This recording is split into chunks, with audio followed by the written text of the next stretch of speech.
Wicked billionaire husband pushed wife down from a helicopter because she queefed on his cock, but she survived and did this. What happens when a billionaire's cruelty pushes his innocent wife to the brink of death? He returns stronger, determined for justice. You won't believe how it ends. Justice, strength, and unexpected twists await. Subscribe now and stay tuned for more gripping stories like this. Sarah Martinez never imagined her life would end with a helicopter door slamming shut behind her. But that's exactly what happened when her billionaire husband discovered her most embarrassing moment at 30,000 feet. What she did next will leave you speechless. Survival and the most shocking revenge you've ever heard. To reclaim everything that was stolen from her. Make sure you stay until the end because the twist will blow your mind. Sarah had always been ordinary. Growing up in a small town in Ohio, she worked double shifts at the local diner just to pay rent on her cramped studio apartment. Her dreams were simple: find someone who loved her, maybe start a family,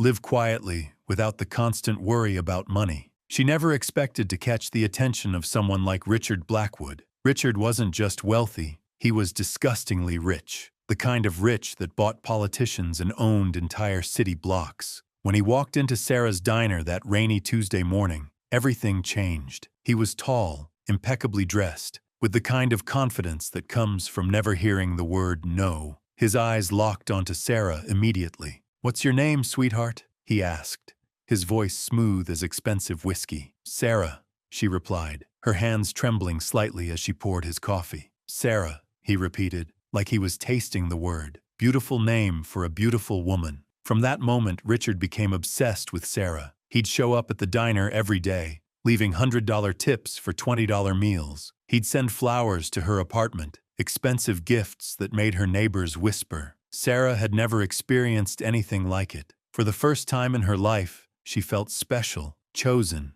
like she mattered to someone important. When Richard proposed after just 3 months of dating, Sarah's head was spinning. The ring alone cost more than she'd made in her entire life. Everyone told her she was living a fairy tale, that she'd hit the lottery. Sarah wanted to believe it too. The wedding was everything Sarah had dreamed of and more. Designer dress, 5-star venue, guests who belonged in magazines. Richard spared no expense, and Sarah felt like a princess walking down that aisle. She thought she'd found her happily ever after. But fairy tales don't exist in the real world. The first cracks started showing during their honeymoon. Richard's charm began to feel calculated, his compliments backhanded. When Sarah gained a few pounds from all the fancy dinners, Richard's comments turned cruel. "You're letting yourself go already?" he'd sneer. "I didn't marry a slob." Sarah tried to laugh it off, but the words cut deep. She started watching everything she ate, spending hours at the gym,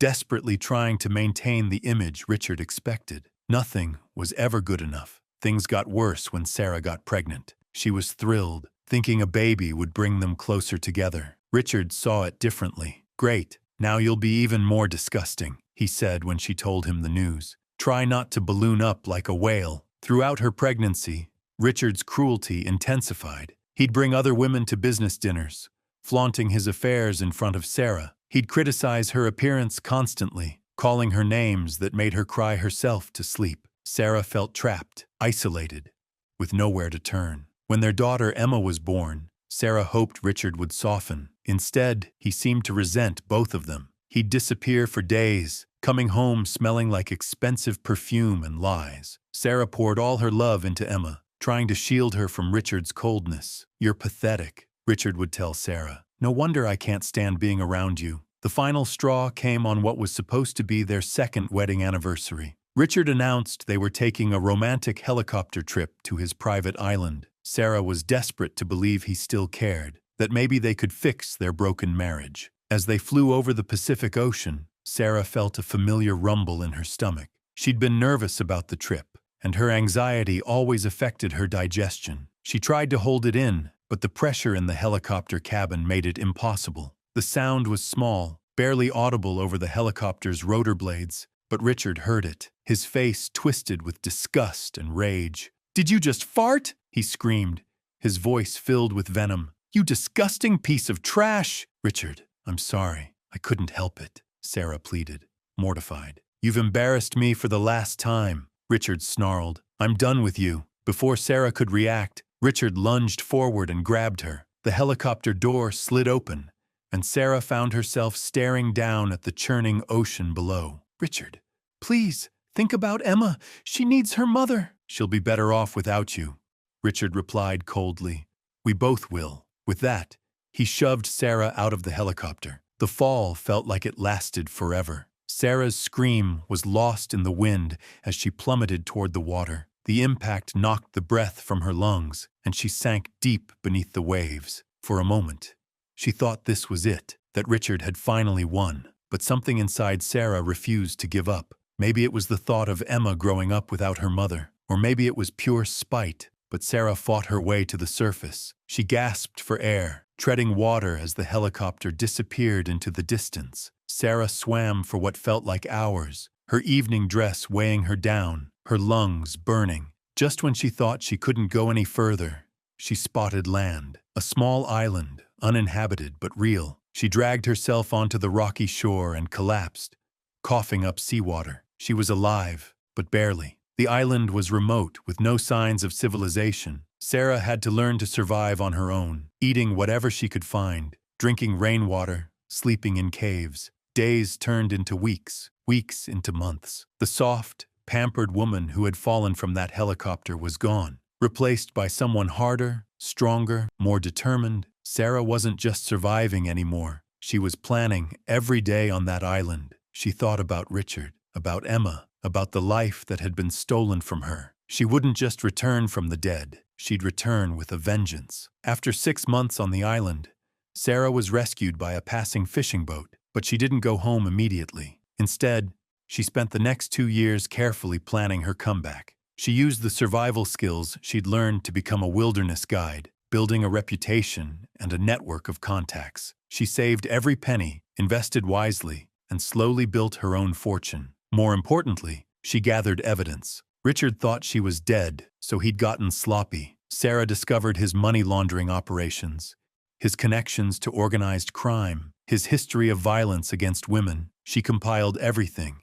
waiting for the perfect moment to strike. When Sarah finally returned to civilization, she was unrecognizable. Gone was the timid woman who'd been pushed around and humiliated. In her place stood someone confident, powerful, and absolutely ruthless. She'd learned that in this world, you either eat or get eaten, and she was done being dinner. Sarah's first move was to secure custody of Emma. Richard had told everyone that Sarah had died in a tragic accident, but Sarah had proof of what really happened. The custody battle was vicious, but Sarah had something Richard didn't expect: the truth. "Mommy," Emma whispered, when she saw Sarah for the first time in 3 years. "Daddy said you were dead." "I'm here now, baby," Sarah said, holding her daughter tight, "and I'm never leaving you again." Richard's world started crumbling fast. Sarah released the evidence of his crimes to the FBI, the IRS, and every major news outlet. His business empire collapsed overnight. His assets were frozen, his associates arrested, his reputation destroyed. But Sarah wasn't finished. She'd learned patience on that island, and she wanted Richard to suffer the way she had suffered. She systematically destroyed everything he cared about, using his own tactics against him. She bought his debts, foreclosed on his properties, turned his friends against him. The final confrontation came at Richard's bankruptcy hearing. He was a broken man, his expensive suits replaced by a cheap off-the-rack outfit, his arrogance replaced by desperation. "You destroyed me," he whispered when he saw Sarah in the courtroom. "No," Sarah replied calmly. "You destroyed yourself. I just made sure everyone knew about it." Richard was sentenced to 20 years in federal prison. Sarah got everything: the house, the businesses, the offshore accounts. More importantly, she got Emma back, and she got her life back. Standing in the mansion that had once been her prison, Sarah looked out at the ocean where she'd almost died. She'd survived the impossible, transformed from victim to victor. Richard had tried to throw her away like garbage, but she'd returned as his judge, jury, and executioner. The scared little girl from Ohio was gone forever. In her place stood a woman who'd learned the most important lesson of all. Sometimes the only way to get justice is to take it yourself. Sarah Martinez had queefed on her husband's ego, and he'd tried to kill her for it. But she'd risen from the depths of the ocean like a vengeful goddess, and now Richard Blackwood was the one drowning in the consequences of his cruelty. Now, the twisted mind of Richard Blackwood believed he had erased Sarah Martinez from existence, but what he didn't know was that the ocean had other plans. As Sarah's body disappeared beneath the waves, Richard returned to his mansion, immediately crafting his lies. He told everyone that Sarah had suffered a tragic accident during their romantic getaway. The grieving widower act came naturally to him, complete with crocodile tears and staged memorial services. But while Richard played the victim, Sarah was fighting for her life on that remote island. The first weeks were pure hell. Her body was broken, her spirit shattered, but her love for Emma kept her breathing. She learned to make fire from nothing, to find fresh water in the most unlikely places, to turn poisonous plants into medicine. The island became her university, teaching her lessons no classroom ever could. What Richard didn't anticipate was Sarah's incredible transformation. Month by month, she grew stronger, smarter, more determined. She wasn't just surviving anymore, she was thriving. The same hands that once trembled at his voice now built shelter from storms. The same mind that once believed his lies now calculated every move of her eventual return. During those long nights under foreign stars, Sarah made a discovery that would change everything. Hidden in the rocks near her shelter, she found something that made her blood run cold. Richard's helicopter had crashed here before, not with her, but with someone else, another woman, another wife. Sarah realized with horror that she wasn't his first victim. Among the wreckage, she found documents, photographs, evidence of Richard's true nature, bank statements showing money laundering operations, photos of him with dangerous criminals, records of other women who had mysteriously disappeared. Sarah understood then that her attempted murder wasn't a crime of passion, it was part of a pattern. Richard Blackwood was a serial killer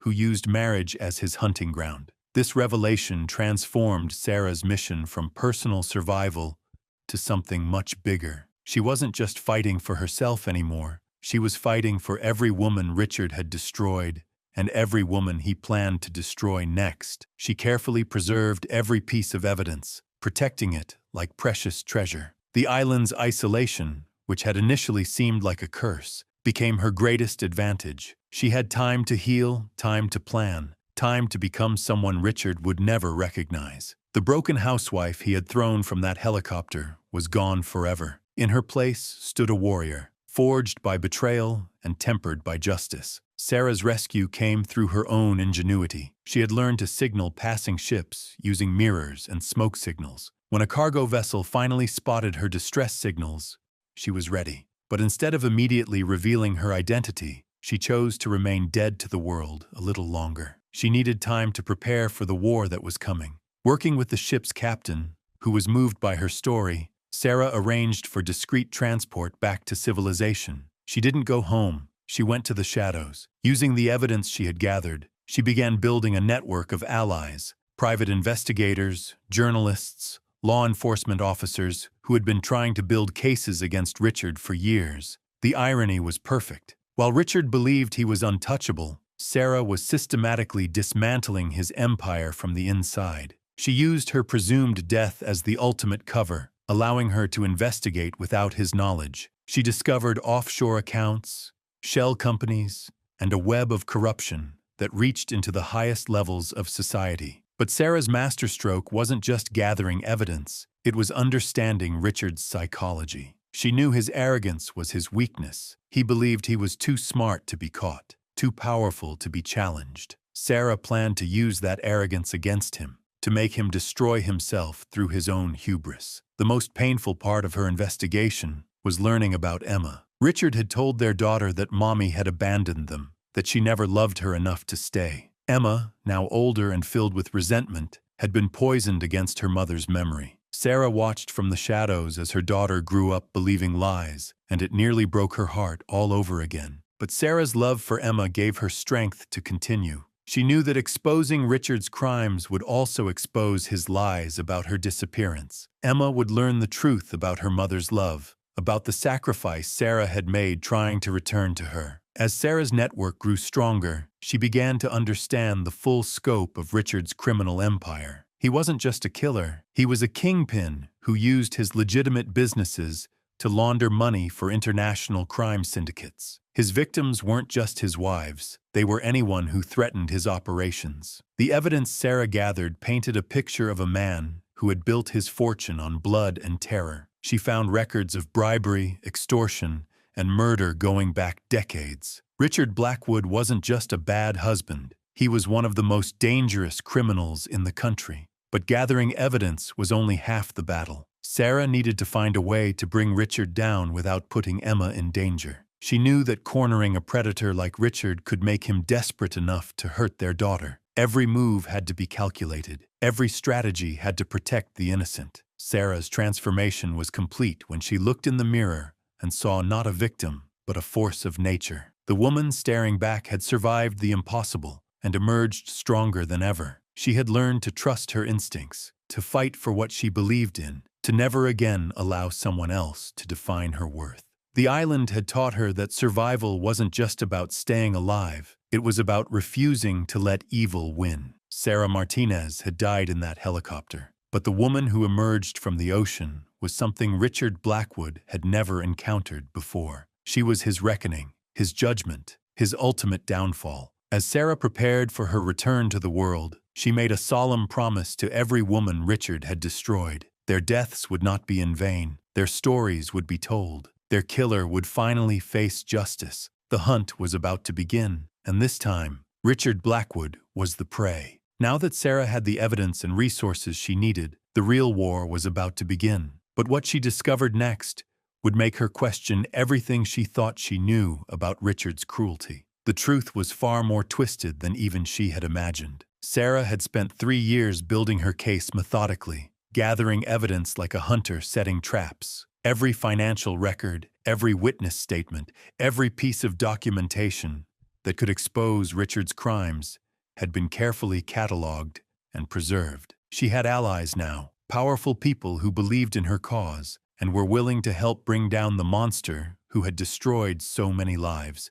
But as she prepared to launch her final assault on Richard's empire, something unexpected happened that would change everything. It started with a phone call from Detective Martinez, the lead investigator on her case. His voice was tense, urgent in a way that made Sarah's stomach clench with familiar fear. "Sarah, we need to meet. There's something you need to know about Richard.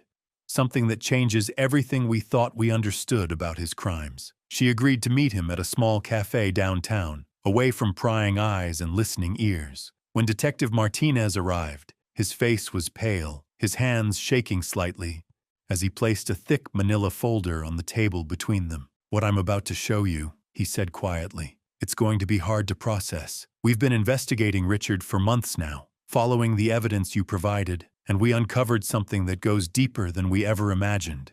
Sarah's heart pounded as she opened the folder. Inside were photographs, documents, and what appeared to be psychological evaluations dating back decades. The first document made her blood run cold. It was a psychiatric report from when Richard was 12 years old, detailing horrific abuse he had suffered at the hands of his own father. The report described a pattern of violence so severe that it had left permanent psychological scars on the young boy who would grow up to become the monster she knew. But that was just the beginning. As Sarah read further, she discovered that Richard's father had been part of an underground network of wealthy men who engaged in unspeakable acts of violence against women and children. The network had operated for generations, passing down their twisted traditions from father to son like a cursed inheritance. Richard hadn't just stumbled into his life of crime and cruelty. He had been systematically groomed and trained for it from childhood. Detective Martinez watched her face as she processed the information. "There's more," he said softly. "We found evidence that Richard tried to escape this life when he was younger. He attempted suicide twice in his early 20s, and there are medical records showing he sought therapy to try to break free from the patterns his father had instilled in him. But every time he tried to get help, someone from the network would pull him back in." Sarah felt sick as she read about Richard's failed attempts to become a better person. There were letters he had written to therapists, desperate pleas for help in breaking free from the violent urges that had been beaten into him as a child. There were records of him donating anonymously to women's shelters, as if trying to atone for sins he hadn't yet committed. For a brief moment, Sarah felt something she never thought she would feel for Richard: pity. But then she remembered Emma, her daughter who had been taken from her. She remembered the other women whose lives Richard had destroyed, the families he had torn apart. Whatever trauma he had suffered as a child, whatever attempts he had made to change, none of that excused the choices he had made as an adult. He had become the very monster his father had trained him to be, and he had to face the consequences of that transformation. Detective Martinez continued explaining what they had discovered. The network is still active, Sarah. Richard isn't just a lone predator. He's part of something much bigger, something that has tentacles reaching into the highest levels of government, business, and society. Taking him down is just the first step. We need to expose the entire operation. Sarah felt the weight of this revelation settling on her shoulders. She had thought her fight was against one man, one monster who had destroyed her life. Now she realized she was up against something far more sinister and powerful. The network had resources, connections, and decades of experience in covering up their crimes. They wouldn't go down without a fight, and they would use every weapon at their disposal to protect themselves. But Sarah wasn't the same broken woman who had been pushed from that helicopter years ago. She was stronger now, smarter, more determined than ever. If Richard was part of a larger conspiracy, then she would expose them all. She would bring justice not just for herself and Emma, but for every victim who had suffered at the hands of these monsters. Over the following weeks, Sarah worked closely with Detective Martinez and a team of federal investigators to map out the network's operations. They discovered that the organization called themselves the Brotherhood, and they had been operating for over a century. They had members in every major city, every level of government, every industry where power and wealth concentrated. They protected each other, covered up each other's crimes, and recruited new members from among the children of the elite. The more Sarah learned about the Brotherhood, the more she understood Richard's psychology. He wasn't just a cruel husband who had snapped in a moment of rage. He was a carefully programmed weapon, designed from childhood to inflict maximum damage on those around him. His marriage to her hadn't been a coincidence. The Brotherhood had identified her as a potential victim, someone whose disappearance wouldn't be thoroughly investigated, whose family lacked the resources to fight back. But they had made a crucial mistake. They had underestimated Sarah's strength, her determination, her ability to survive and fight back. Now their entire operation was in jeopardy because of one woman who had refused to stay dead. Sarah knew that exposing the Brotherhood would be dangerous. These weren't ordinary criminals who could be taken down with standard police work. These were powerful, connected individuals who had spent generations perfecting their methods of avoiding consequences. They had judges in their pockets, politicians on their payroll, and law enforcement officials who looked the other way in exchange for money and protection. But Sarah had advantages they didn't expect. She had the element of surprise, the moral authority of a victim seeking justice, and most importantly, she had the truth on her side. The evidence was overwhelming, undeniable, and she had allies who were willing to risk everything to help her expose these monsters. The plan they developed was complex and dangerous. They would coordinate simultaneous raids on Brotherhood properties across multiple states, arrest key members before they could destroy evidence or flee the country, and release all the evidence to the media at once to prevent any cover-up attempts. It would be the largest organized crime takedown in American history. Sarah's role would be crucial. As the star witness, the survivor who could testify to the Brotherhood's methods and Richard's crimes, she would be the face of the prosecution's case, but she would also be the primary target for retaliation. The Brotherhood would do everything in their power to silence her before she could testify. Detective Martinez arranged for Sarah to be placed in protective custody, but she refused. She had spent too many years hiding, too many years living in fear. She wouldn't spend her final battle cowering in a safe house while other people fought for justice on her behalf. She would face the Brotherhood head-on, just as she had faced Richard in that boardroom. The night before the raids were scheduled to begin, Sarah stood in her hotel room overlooking the city where her nightmare had begun. Tomorrow, she would either triumph completely or die trying. But either way, she would face her fate with dignity, strength,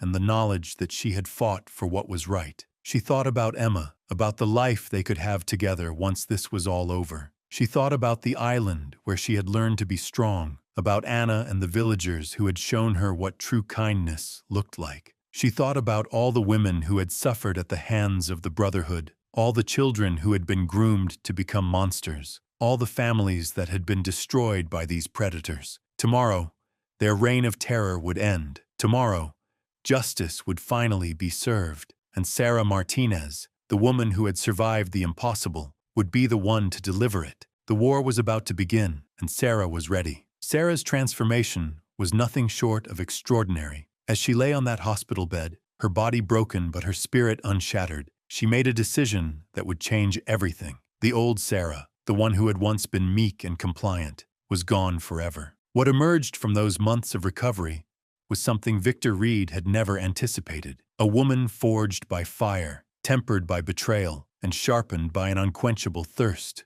for justice. The first phase of her plan was deceptively simple. Sarah needed to understand her enemy completely. Every business deal, every connection, every dirty secret that Victor had accumulated over the years. She started small, using her recovery time to quietly gather intelligence. Hospital staff, delivery workers, even the janitors became her unwitting sources of information. People talked around someone they perceived as helpless, and Sarah was an expert listener now. What she discovered made her blood run cold. Victor's cruelty wasn't random or impulsive. It was calculated, systematic, and part of something much larger than she had ever imagined. The Brotherhood wasn't just a network of wealthy men protecting each other's interests. It was a generational system of abuse, control, and elimination. Women who became inconvenient didn't just disappear. They were systematically destroyed, their reputations ruined, their children taken,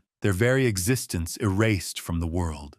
Sarah learned about Margaret Whitmore, a senator's wife who had threatened to expose her husband's corruption. She had supposedly died in a skiing accident, but the truth was far more sinister. There was Jennifer Blackthorne, a tech entrepreneur who had discovered her partner's embezzlement. She had allegedly committed suicide, but the evidence suggested otherwise. The list went on and on, a horrifying catalog of women who had been silenced because they knew too much or fought back too hard. But Sarah also discovered something else, something that would become the foundation of her revenge. Every single one of these operations had been meticulously documented. The Brotherhood kept records of everything, partly for blackmail purposes and partly out of sheer arrogance. They believed themselves untouchable, so they documented their crimes like trophies. Victor, in particular, had kept detailed files on every woman he had helped destroy. Photos, recordings, financial records, even personal diaries that had been stolen from victims. The irony was delicious. Their own arrogance would become their downfall. Sarah's second phase began when she was finally discharged from the hospital. She had convinced everyone, including the doctors,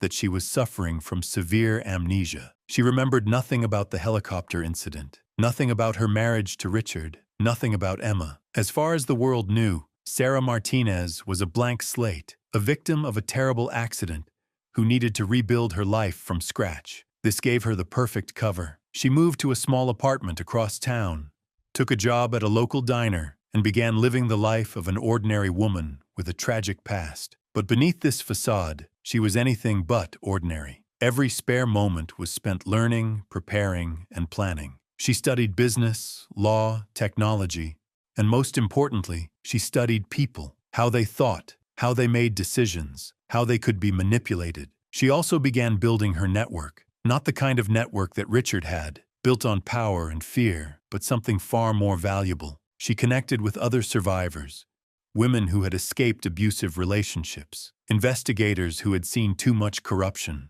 journalists who had been silenced by powerful interests. These people understood injustice intimately, and they were hungry for the chance to fight back. The breakthrough came almost 2 years after her supposed death. Sarah had been working as a waitress at an upscale restaurant when she overheard a conversation between two of Richard's business associates. They were discussing a new venture, something about expanding their operations into human trafficking. The casual way they discussed destroying lives, the matter-of-fact tone they used when talking about eliminating witnesses, made Sarah's blood freeze. That night, she made a decision that would accelerate her timeline. She couldn't wait any longer. Too many women were suffering while she prepared her perfect revenge. It was time to strike back. Sarah's first target wasn't Richard himself. That would come later. Instead, she focused on David Chen, one of the Brotherhood's key financial coordinators. Chen was responsible for laundering money from their various illegal operations, and he had been present during several of the planning sessions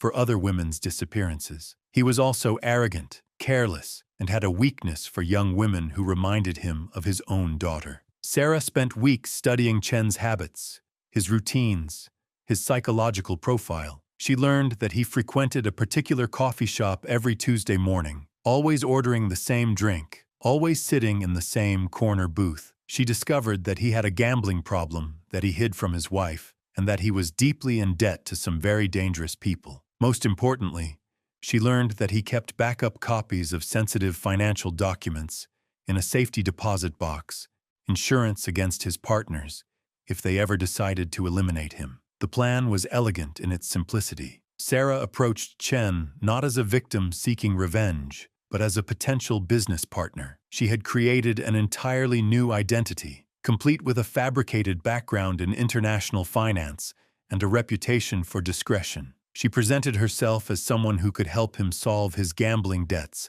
while expanding the Brotherhood's money laundering operations. Chen was suspicious at first, but Sarah had done her homework. She knew details about his operations that only an insider would know, information she had painstakingly gathered over months of surveillance and investigation. She spoke his language, understood his concerns, and offered solutions to problems he didn't even know he had. The beauty of her approach was that she never asked for anything that would raise suspicions. She simply made herself indispensable, gradually gaining access to more and more sensitive information. Within 6 months, she had complete access to the Brotherhood's financial records, their communication networks, and most importantly, their plans for future operations. But Sarah wasn't content with just gathering evidence. She wanted to understand the full scope of their organization, to map out every connection, every crime, every victim. She needed to build a case so comprehensive, so overwhelming, that no amount of money or influence could make it disappear. This led her to the most dangerous phase of her plan. She began infiltrating the Brotherhood's inner circle, using her position with Chen to gain access to their private meetings and exclusive events. She attended their gatherings as Chen's associate, a quiet woman who took notes and rarely spoke. They barely noticed her, treating her as part of the furniture, which was exactly what she wanted. At these meetings, Sarah witnessed horrors that would haunt her for the rest of her life. She heard them planning the destruction of a whistleblower's family, laughing about a judge who had been blackmailed into compliance, casually discussing the elimination of a journalist who had gotten too close to the truth. She watched as they passed around photographs of their victims like trading cards, boasting about their conquests and comparing methods. And through it all, she smiled and nodded and took careful notes, documenting everything for the reckoning that was coming. The most chilling moment came when Richard himself attended one of these meetings. Sarah had been preparing for this encounter for years, but nothing could have prepared her for the reality of seeing him again. He looked exactly the same,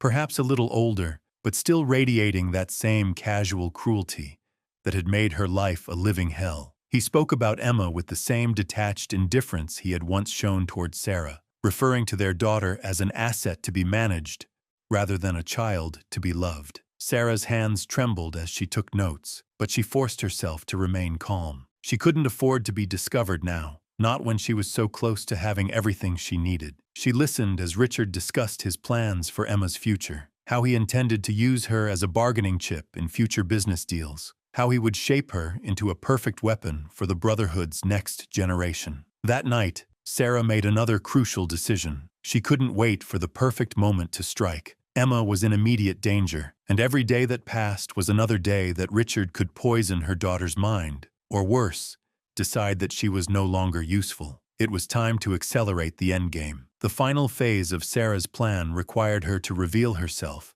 but not in the way anyone would expect. She didn't want to simply expose the Brotherhood's crimes and hope the authorities would act. She had learned too much about corruption, about how money and power could make evidence disappear and witnesses vanish. She needed to create a situation where exposure was inevitable, where the truth would spread so quickly and so widely that no amount of influence could contain it. Sarah's masterstroke was to turn the Brotherhood's own methods against them. She had learned that they controlled several major media outlets, using them to suppress stories that threatened their interests. But she had also discovered that there were journalists within these organizations who were frustrated by the censorship, who were hungry for the chance to expose the truth. Working through intermediaries, Sarah began feeding information to these journalists, not all at once, but in carefully orchestrated waves. She started with smaller stories, corruption cases that seemed unrelated, but were actually connected to the Brotherhood's operations. As these stories gained traction, she escalated, providing more damaging evidence, more explosive revelations. The genius of her approach was that she made it seem like multiple independent investigations were all converging on the same conclusions. Journalists from different outlets, working with different sources, were all uncovering pieces of the same massive conspiracy. The Brotherhood couldn't suppress all of them without revealing their own involvement in the cover-up. As the media pressure mounted, Sarah activated the second part of her plan. She had been quietly building relationships with law enforcement officials who were outside the Brotherhood's influence, investigators who had been frustrated by cases that mysteriously disappeared, or witnesses who suddenly recanted their testimony. She provided them with evidence that was so comprehensive, so well documented, that they couldn't ignore it even if they wanted to. The breakthrough came when Sarah revealed the existence of the Brotherhood's archives, the detailed records they had kept of all their operations. She didn't just tell the authorities where to find these documents. She made sure copies were simultaneously released to journalists, posted on social media, and sent to victims' families. The information spread like wildfire, impossible to contain or suppress. But Sarah saved the best for last. She had one final revelation that would ensure Richard's complete destruction, something so damaging that even his closest allies would abandon him. She had discovered that Richard had been embezzling from the Brotherhood itself, skimming money from their operations and hiding it in offshore accounts. This wasn't just criminal, it was a betrayal of the very organization that had protected him for so long. When this information was revealed, Richard's allies turned on him instantly. The Brotherhood had rules, and stealing from your partners was an unforgivable sin. Suddenly, Richard found himself completely alone, facing not just legal consequences but the wrath of some of the most dangerous people in the world. Sarah watched it all unfold from the shadows, no longer the broken woman who had been pushed from a helicopter, but the architect of the most comprehensive takedown of a criminal organization in decades. She had done more than just get revenge. She had dismantled an entire system of abuse and corruption, freed countless victims, and ensured that justice would finally be served. But her greatest victory was yet to come. As Richard's empire crumbled around him, as his allies abandoned him, and his crimes were exposed to the world, Sarah finally stepped out of the shadows. She revealed herself not as a victim seeking revenge, but as a survivor who had become something far more powerful than her abuser had ever been. The final confrontation would be everything she had dreamed of and more. With the evidence now in her hands and her network of allies secured, Sarah knew the time had come to execute the final phase of her plan. The Brotherhood's annual gathering was approaching, a secretive event where all the most powerful members would converge at Richard's private estate. This was her moment, the culmination of years of meticulous planning and strategic positioning. Sarah had spent months preparing for this night. She had infiltrated the security company hired for the event, placing her own people in key positions. She had arranged for hidden cameras throughout the mansion, positioned to capture every damning conversation. Most importantly, she had synchronized her attack with law enforcement agencies across multiple jurisdictions, ensuring that when the hammer fell, there would be no escape routes for the Brotherhood's members. The evening arrived with an air of false celebration. Richard stood at the center of his opulent ballroom, surrounded by corrupt politicians, dirty judges, criminal financiers, and other members of the Brotherhood. They toasted their continued success, their untouchable status, their ability to operate above the law. Little did they know that their every word was being recorded, their every confession documented for posterity. Sarah moved through the crowd like a ghost, her elegant black dress and perfectly styled appearance allowing her to blend seamlessly among the elite. She had transformed herself so completely that even those who might have known her years ago failed to recognize the broken woman Richard had tried to murder. She was now a force of nature, calm and calculated, radiating the kind of quiet power that comes from absolute certainty. As the evening progressed, Sarah began to execute her masterstroke. She had planted specific pieces of information with different members of the Brotherhood, each designed to create suspicion and paranoia among the group. Whispers began to circulate about potential informants, about federal investigations, about assets being frozen. The atmosphere in the room gradually shifted from celebration to unease. Richard, ever the manipulator, attempted to maintain control of the situation. He called for silence, demanding to know who was spreading these rumors. But Sarah had anticipated this moment. She stepped forward from the crowd, her voice cutting through the tension like a blade. "Hello, Richard," she said, her tone perfectly composed. "I believe you have something that belongs to me." The room fell silent. Richard's face went white as he stared at the woman he had tried to kill years ago. The other members of the Brotherhood looked between them, confusion and fear beginning to dawn on their faces as they realized something was terribly wrong. "Impossible," Richard whispered, his composure finally cracking. "You're dead. I watched you fall." Sarah smiled coldly. "You always underestimated me, Richard. That was your fatal flaw. You thought you could destroy me, but instead, you created your own nemesis." At that moment, the lights in the mansion flickered and went out. Emergency lighting kicked in, casting everything in an eerie red glow. The sound of helicopters filled the air outside, and the distinctive voices of federal agents echoed through loudspeakers, ordering everyone to remain calm and stay where they were. Sarah had orchestrated a simultaneous raid on multiple Brotherhood properties across the country. While the elite members were trapped in Richard's mansion, their associates, their financial networks, and their criminal enterprises were being systematically dismantled by coordinated law enforcement operations. The ballroom erupted into chaos as Brotherhood members realized they were trapped. Some tried to flee, only to find their escape routes blocked by federal agents. Others attempted to destroy evidence, but Sarah had already secured copies of everything. The most brazen among them tried to assert their immunity, claiming connections to powerful politicians and judges, not realizing that many of those same officials were already in custody. Richard, desperate and cornered, made one final attempt to salvage the situation. He grabbed Sarah's arm roughly, his mask of civility completely fallen away. "You think you've won?" he snarled. "You think you can destroy everything I've built? I have resources you can't imagine. I have people in places you'll never reach." Sarah looked at him with the kind of pity reserved for the truly pathetic. "Richard, you still don't understand. I didn't just survive your attempt to kill me. I thrived. While you were busy believing your own mythology, I was systematically dismantling your empire piece by piece. Your resources, frozen, your people in high places, already in custody, your untouchable status, a delusion that died the moment you pushed me from that helicopter." The federal agents moved through the ballroom with military precision, making arrests and securing evidence. Sarah watched as one by one, the most powerful members of the Brotherhood were placed in handcuffs. Judges who had perverted justice,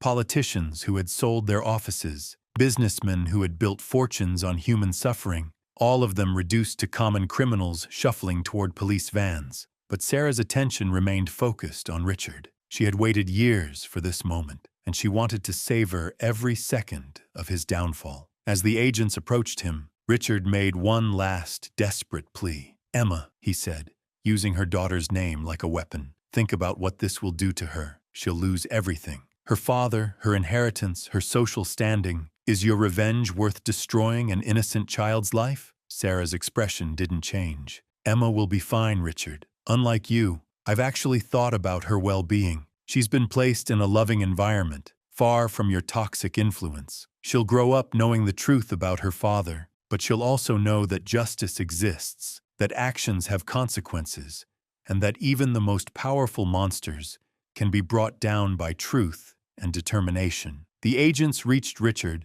and began to read him his rights. As the handcuffs clicked around his wrists, Sarah leaned close to him one final time. "You once told me that I was nothing without you," she whispered. "You were wrong. I was everything despite you. You tried to bury me, Richard, But you forgot that I was a seed, and now your entire world is about to be consumed by the forest I've grown." As Richard was led away, his empire crumbling around him, Sarah felt a profound sense of completion. The broken woman who had washed up on that island years ago was truly gone, replaced by someone who had not only survived but had transformed that survival into something magnificent and terrible. She had become the instrument of justice that the world needed, the force that proved no one was truly untouchable. The Brotherhood was finished. Their network of corruption and abuse would be exposed in excruciating detail during the trials that would follow. Hundreds of their victims would finally see justice. The systems they had corrupted would be cleansed and reformed, and Sarah would finally be free to live the life she had always deserved, knowing that her daughter would inherit a world that was just a little bit safer because of what she had accomplished. By now, Sarah had meticulously orchestrated every aspect of her plan. The evidence was overwhelming, the testimonies were secured, and the media expose had reached fever pitch. Richard Blackwood's empire was crumbling faster than anyone could have predicted, but Sarah wasn't finished. She had one final, devastating blow to deliver. The courtroom was packed on the day of Richard's sentencing. Sarah sat in the front row, her presence commanding respect and attention. She had transformed from the broken woman who once begged for her life in that helicopter to a force of nature that even the most powerful men feared. Her eyes never left Richard as he sat at the defendant's table, his expensive suit unable to hide the defeat written across his face. The judge's voice cut through the silence like a blade. "Richard Blackwood, you have been found guilty on all charges: money laundering, conspiracy, attempted murder, and numerous other crimes that have shocked this nation. Your actions have caused immeasurable harm to countless victims." Sarah felt a surge of satisfaction as she watched Richard's shoulders slump. This was the moment she had fought for, bled for, survived for. But the courtroom drama was just the beginning. Sarah had uncovered something far more sinister during her investigation. The Brotherhood wasn't just a criminal organization, it was a centuries-old network that had infiltrated governments, corporations, and institutions worldwide. Richard was merely one tentacle of a massive octopus that had been strangling justice for generations. As the judge continued reading the sentence, Sarah's mind was already racing ahead to the next phase. She had compiled a comprehensive dossier on the Brotherhood's operations, their members, their methods, and their money trails. This information was already in the hands of investigative journalists across 3 continents, law enforcement agencies in 12 countries, and human rights organizations that had been fighting these shadows for decades. The ripple effects began immediately. Within hours of Richard's sentencing, arrests were made in London, Geneva, and Dubai. Corporate executives resigned in disgrace. Politicians announced early retirements. Bank accounts were frozen. The carefully constructed web of corruption that had protected these criminals for so long was finally being torn apart, thread by thread. Sarah had strategically leaked information to create maximum impact. She understood that taking down an organization like the Brotherhood required more than just evidence. It required a coordinated assault that would prevent them from regrouping. Every revelation was timed perfectly, each disclosure building upon the last, to create an unstoppable avalanche of justice. The media couldn't get enough of the story. Sarah Martinez had become a symbol of resilience and justice. Her journey from victim to victor resonated with millions of people who had felt powerless against corruption and abuse. She received thousands of letters from survivors, from whistleblowers, from ordinary people who had been inspired by her courage to speak their own truths. But Sarah's greatest victory wasn't in the headlines or the courtroom. It was in the quiet moments with Emma, her daughter who had been rescued from Richard's influence. Emma was receiving therapy, slowly healing from the psychological manipulation she had endured. Sarah had enrolled her in a prestigious school where she could rebuild her confidence and discover her own strengths. The island community that had saved Sarah's life was thriving beyond their wildest dreams. The agricultural empire she had built continued to generate massive profits, but now those profits were being used to fund schools, hospitals, and sustainable development projects across the region. Anna, the wise woman who had guided Sarah through her darkest hours, had become the director of a foundation that supported survivors of domestic violence. Sarah's story had sparked a global movement. Survivors of abuse were coming forward in unprecedented numbers, emboldened by her example. New laws were being passed to protect victims and prosecute perpetrators. The Brotherhood's influence was waning as their methods were exposed and their networks dismantled. The final chapter of Sarah's revenge was perhaps the most satisfying. She had acquired Richard's former mansion, the place where she had once lived in fear and isolation. But instead of living there herself, she had transformed it into a sanctuary for survivors of domestic violence. The marble halls that had once echoed with cruelty now rang with laughter and hope. The rooms where she had endured humiliation now housed women and children who were rebuilding their lives. As Sarah stood in the garden where she had once felt so trapped, she reflected on the incredible journey that had brought her to this moment. The woman who had been pushed from a helicopter, left for dead in the vast ocean, had not only survived, but had emerged stronger than ever before. She had dismantled a criminal empire, rescued her daughter, and created a legacy of justice that would protect countless others. The setting sun painted the sky in brilliant shades of orange and gold, reminding Sarah of those peaceful evenings on the island where she had found her strength. She pulled out her phone and made a call to Anna, as she did every week. "Sarah, my dear," Anna's warm voice came through the speaker. "How are you feeling today?" "Peaceful," Sarah replied, a smile playing at her lips. "For the first time in years, I feel truly peaceful. Richard is behind bars, the Brotherhood is scattered, and Emma is healing. We did it, Anna. We actually did it." Anna's gentle laughter filled the air. "You did it, Sarah. You found the strength that was always within you. I'm so proud of the woman you've become." As Sarah ended the call, she felt a presence beside her. Emma had joined her in the garden, her face brighter than it had been in years. "Mom, I've been thinking about what you said about forgiveness," Emma said softly. "I think I'm ready to start healing, really healing." Sarah wrapped her arms around her daughter, feeling the warmth of hope and love that had sustained her through the darkest times. "We'll heal together, sweetheart. We have all the time in the world." The story of Sarah Martinez had become legend, but she knew it was just the beginning. The seeds of justice she had planted would continue to grow, creating a world where no one would have to endure what she had suffered. Her transformation from victim to victor was complete, but her mission to protect others would continue for the rest of her life. The helicopter had been meant to be her ending. Instead, it had become her beginning. And in the quiet satisfaction of that realization, Sarah Martinez, survivor, advocate, and architect of hope, finally found the peace that no amount of wealth or power could ever purchase. The final truth about Sarah's transformation came not through revenge, but through the profound realization that her greatest victory lay in protecting others from the darkness she had endured. Standing in the master bedroom of what was once her prison, Sarah gazed out at the sprawling grounds where she had first arrived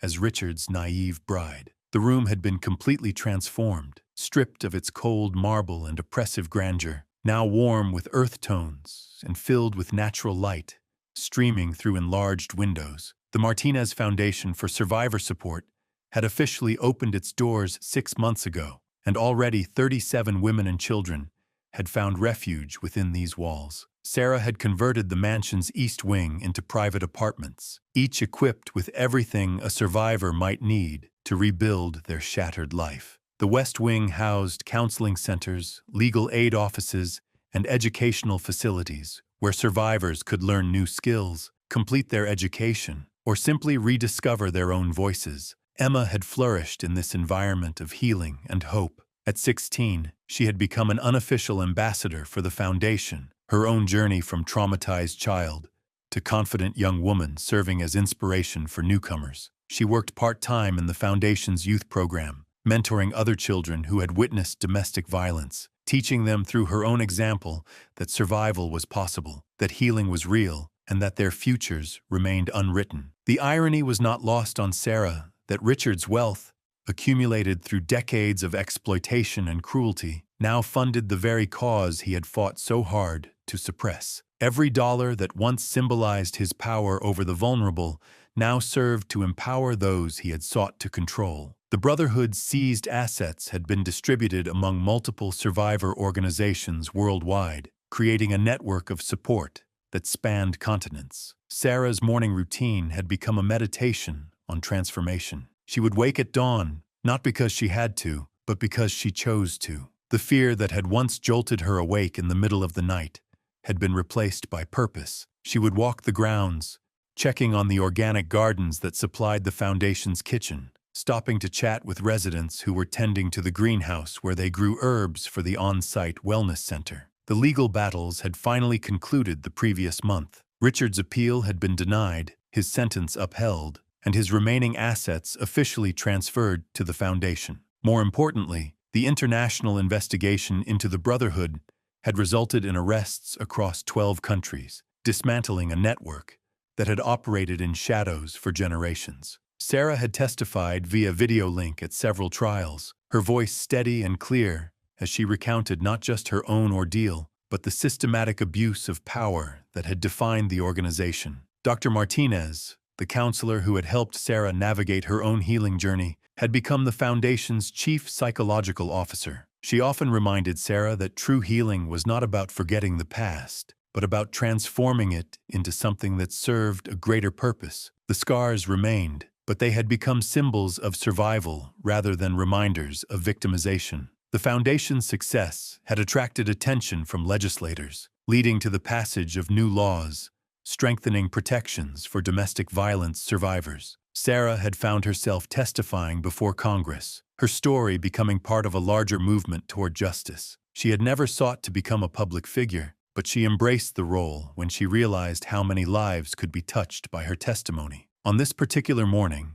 Sarah stood in the foundation's main conference room, preparing for the arrival of a documentary crew. They were filming a piece about the transformation of abuse survivors into advocates, and Sarah had agreed to participate not for personal recognition, but to ensure that other survivors would see that their current circumstances did not define their ultimate destiny. Emma knocked softly on the door, now a young woman of remarkable poise and strength. She had inherited her mother's determination, but coupled it with a wisdom that came from having witnessed both humanity's capacity for cruelty and its potential for redemption. She would be starting college in the fall, majoring in social work with a focus on trauma recovery. "The film crew is here, Mom," Emma said, using the title that had taken months to feel natural again. "Are you ready?" Sarah smiled, adjusting the simple navy blazer she wore over a white blouse. She had long since abandoned the designer clothes that Richard had insisted upon, preferring clothing that reflected her authentic self rather than someone else's expectations. "I'm ready. Are you sure you want to participate in this?" Emma nodded firmly. "Our story isn't just ours anymore. It belongs to everyone who needs to know that escape is possible, that healing is real, and that the people who hurt us don't get to write the ending." The documentary interview lasted 3 hours,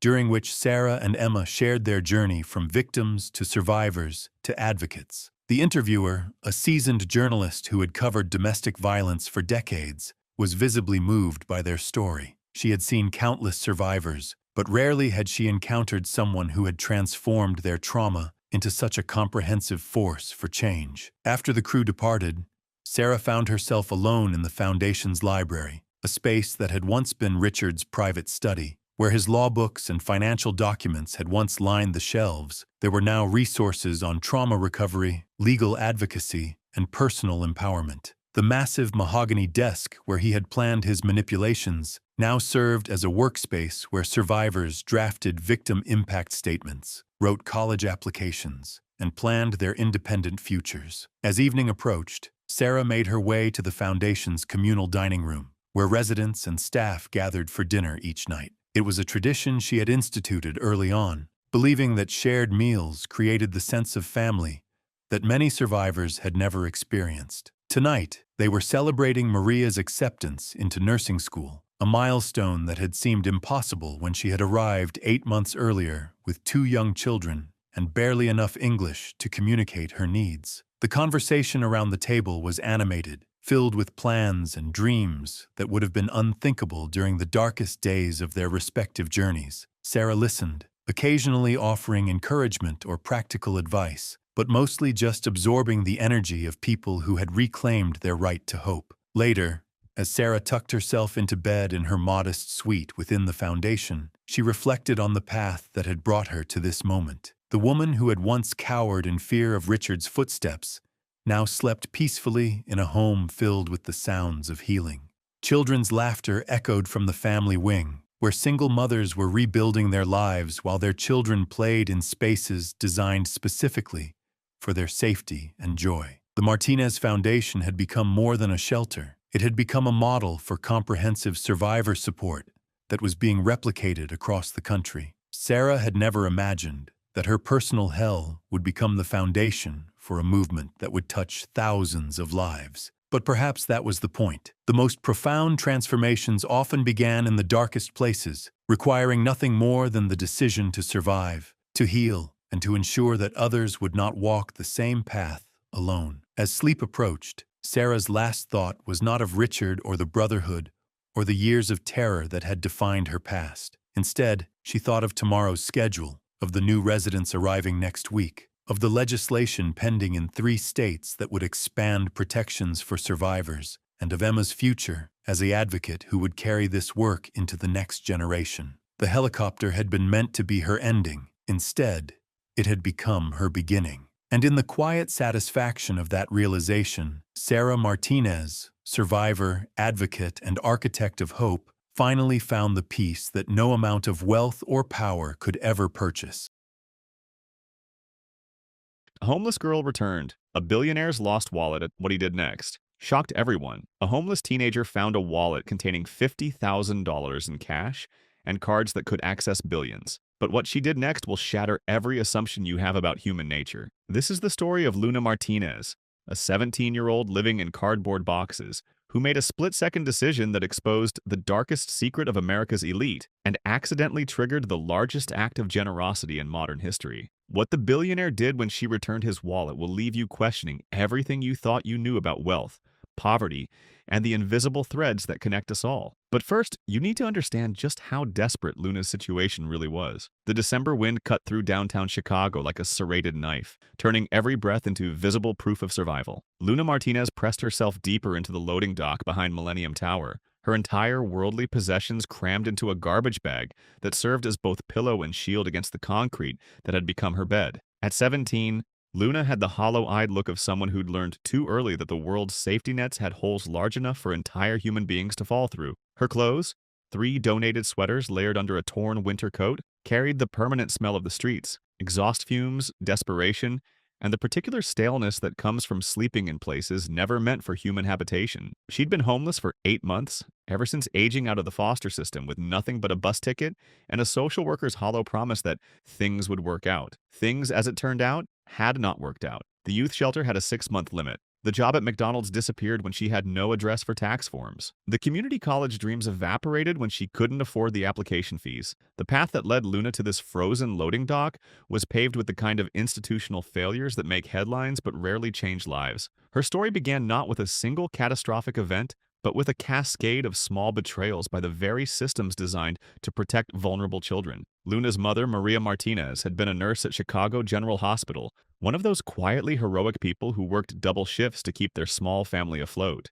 When Maria received her cancer diagnosis, she fought with the same fierce determination she'd shown caring for her patients. But cancer doesn't negotiate with determination, and the medical bills that followed were astronomical enough to bankrupt a small nation. Luna still remembered the night her mother sat her down, tears streaming down her face to explain that they were losing their apartment. "Mija," Maria had whispered, her voice breaking. "Sometimes life hits us with waves bigger than we can handle, but you're stronger than you know. You're going to survive this storm." 3 months later, Maria was gone, and Luna was thrust into a foster care system that was already stretched beyond its breaking point. The statistics were brutal.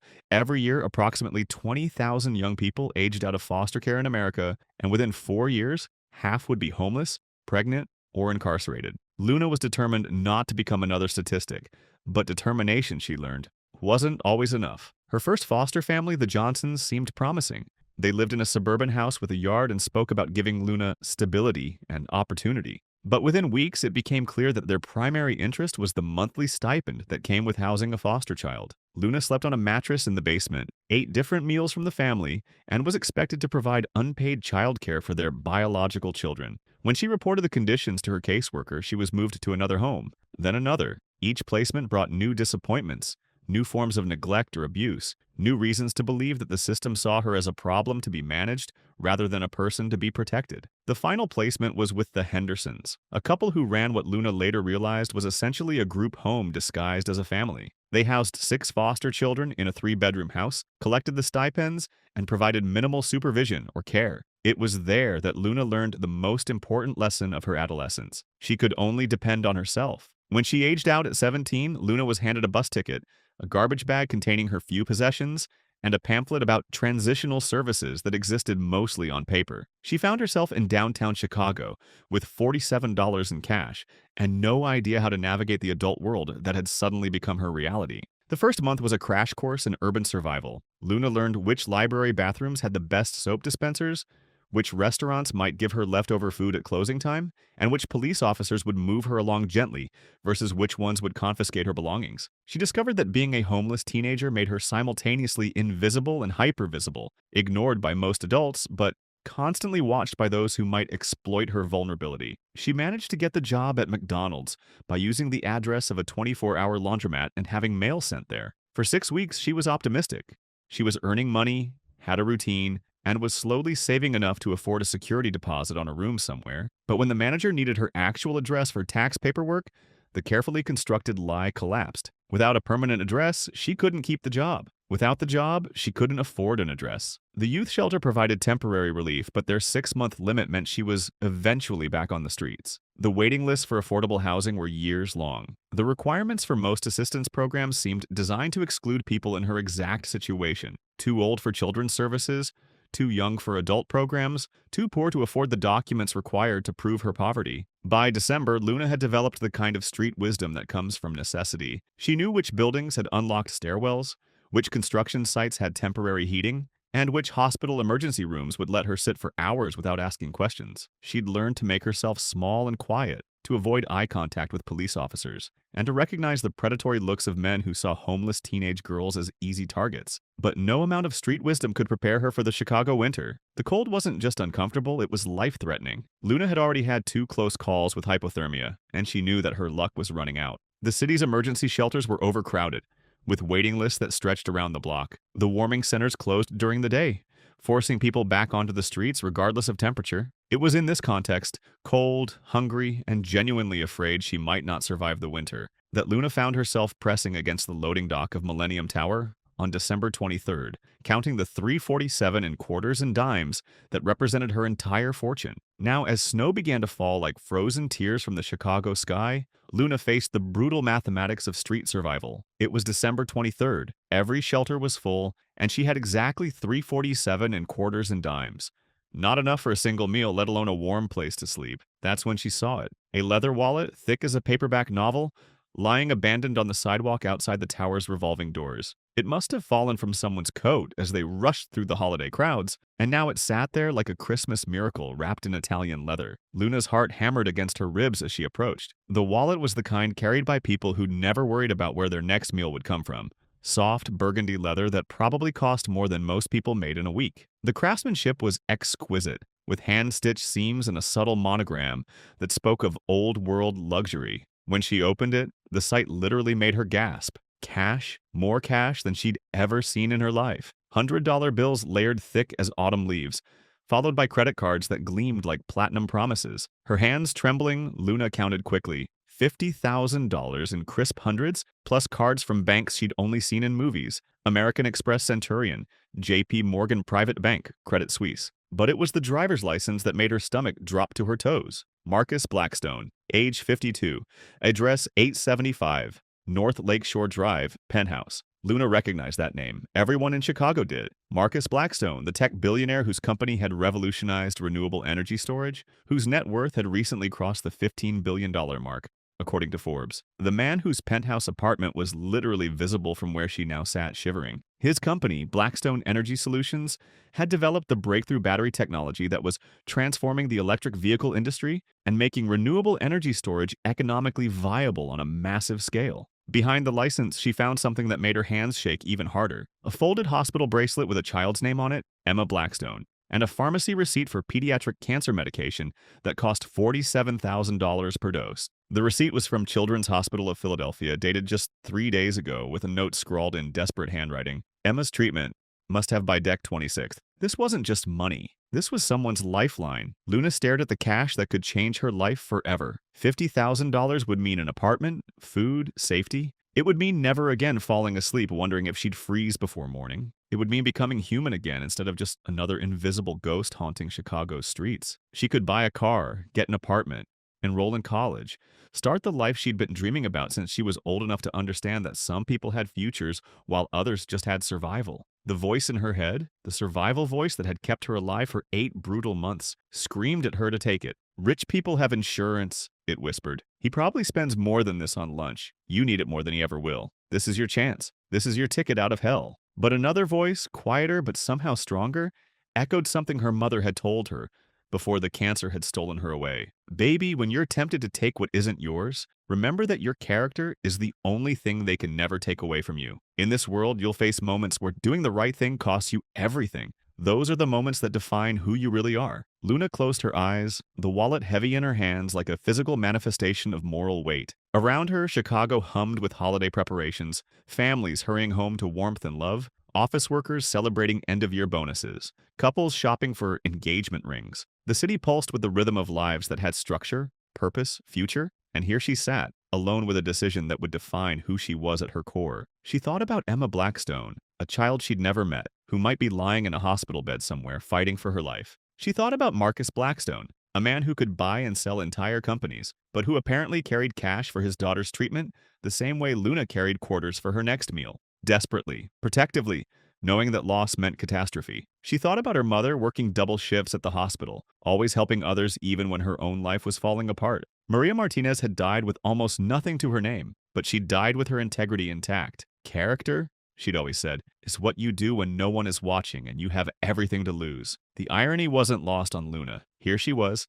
literally having everything to lose and no one was watching. She made her choice. Standing on legs that shook from cold and hunger, Luna approached the tower's security desk. The guard, a large man whose name tag read Roberto, looked up with the expression people reserved for the homeless, a mixture of suspicion and barely concealed disgust. His eyes swept over her matted hair, her layered clothing, her obvious desperation, and his jaw tightened. "Excuse me," Luna said, her voice cracking from disuse. "I found this outside. It belongs to Marcus Blackstone." Roberto's eyebrows shot up as he examined the wallet. His demeanor shifted immediately from dismissive to shocked. "Where exactly did you find this?" "On the sidewalk by the main entrance. I think it fell out of someone's coat." The guard studied her with new interest, clearly struggling to reconcile the homeless teenager before him with someone returning a wallet full of cash. He opened it, his eyes widening at the sight of the money. "Do you know how much is in here?" $50,000, Luna said quietly. Roberto stared at her for a long moment. "You could have just kept it," he said finally. "No one would have known." "But it's not mine,"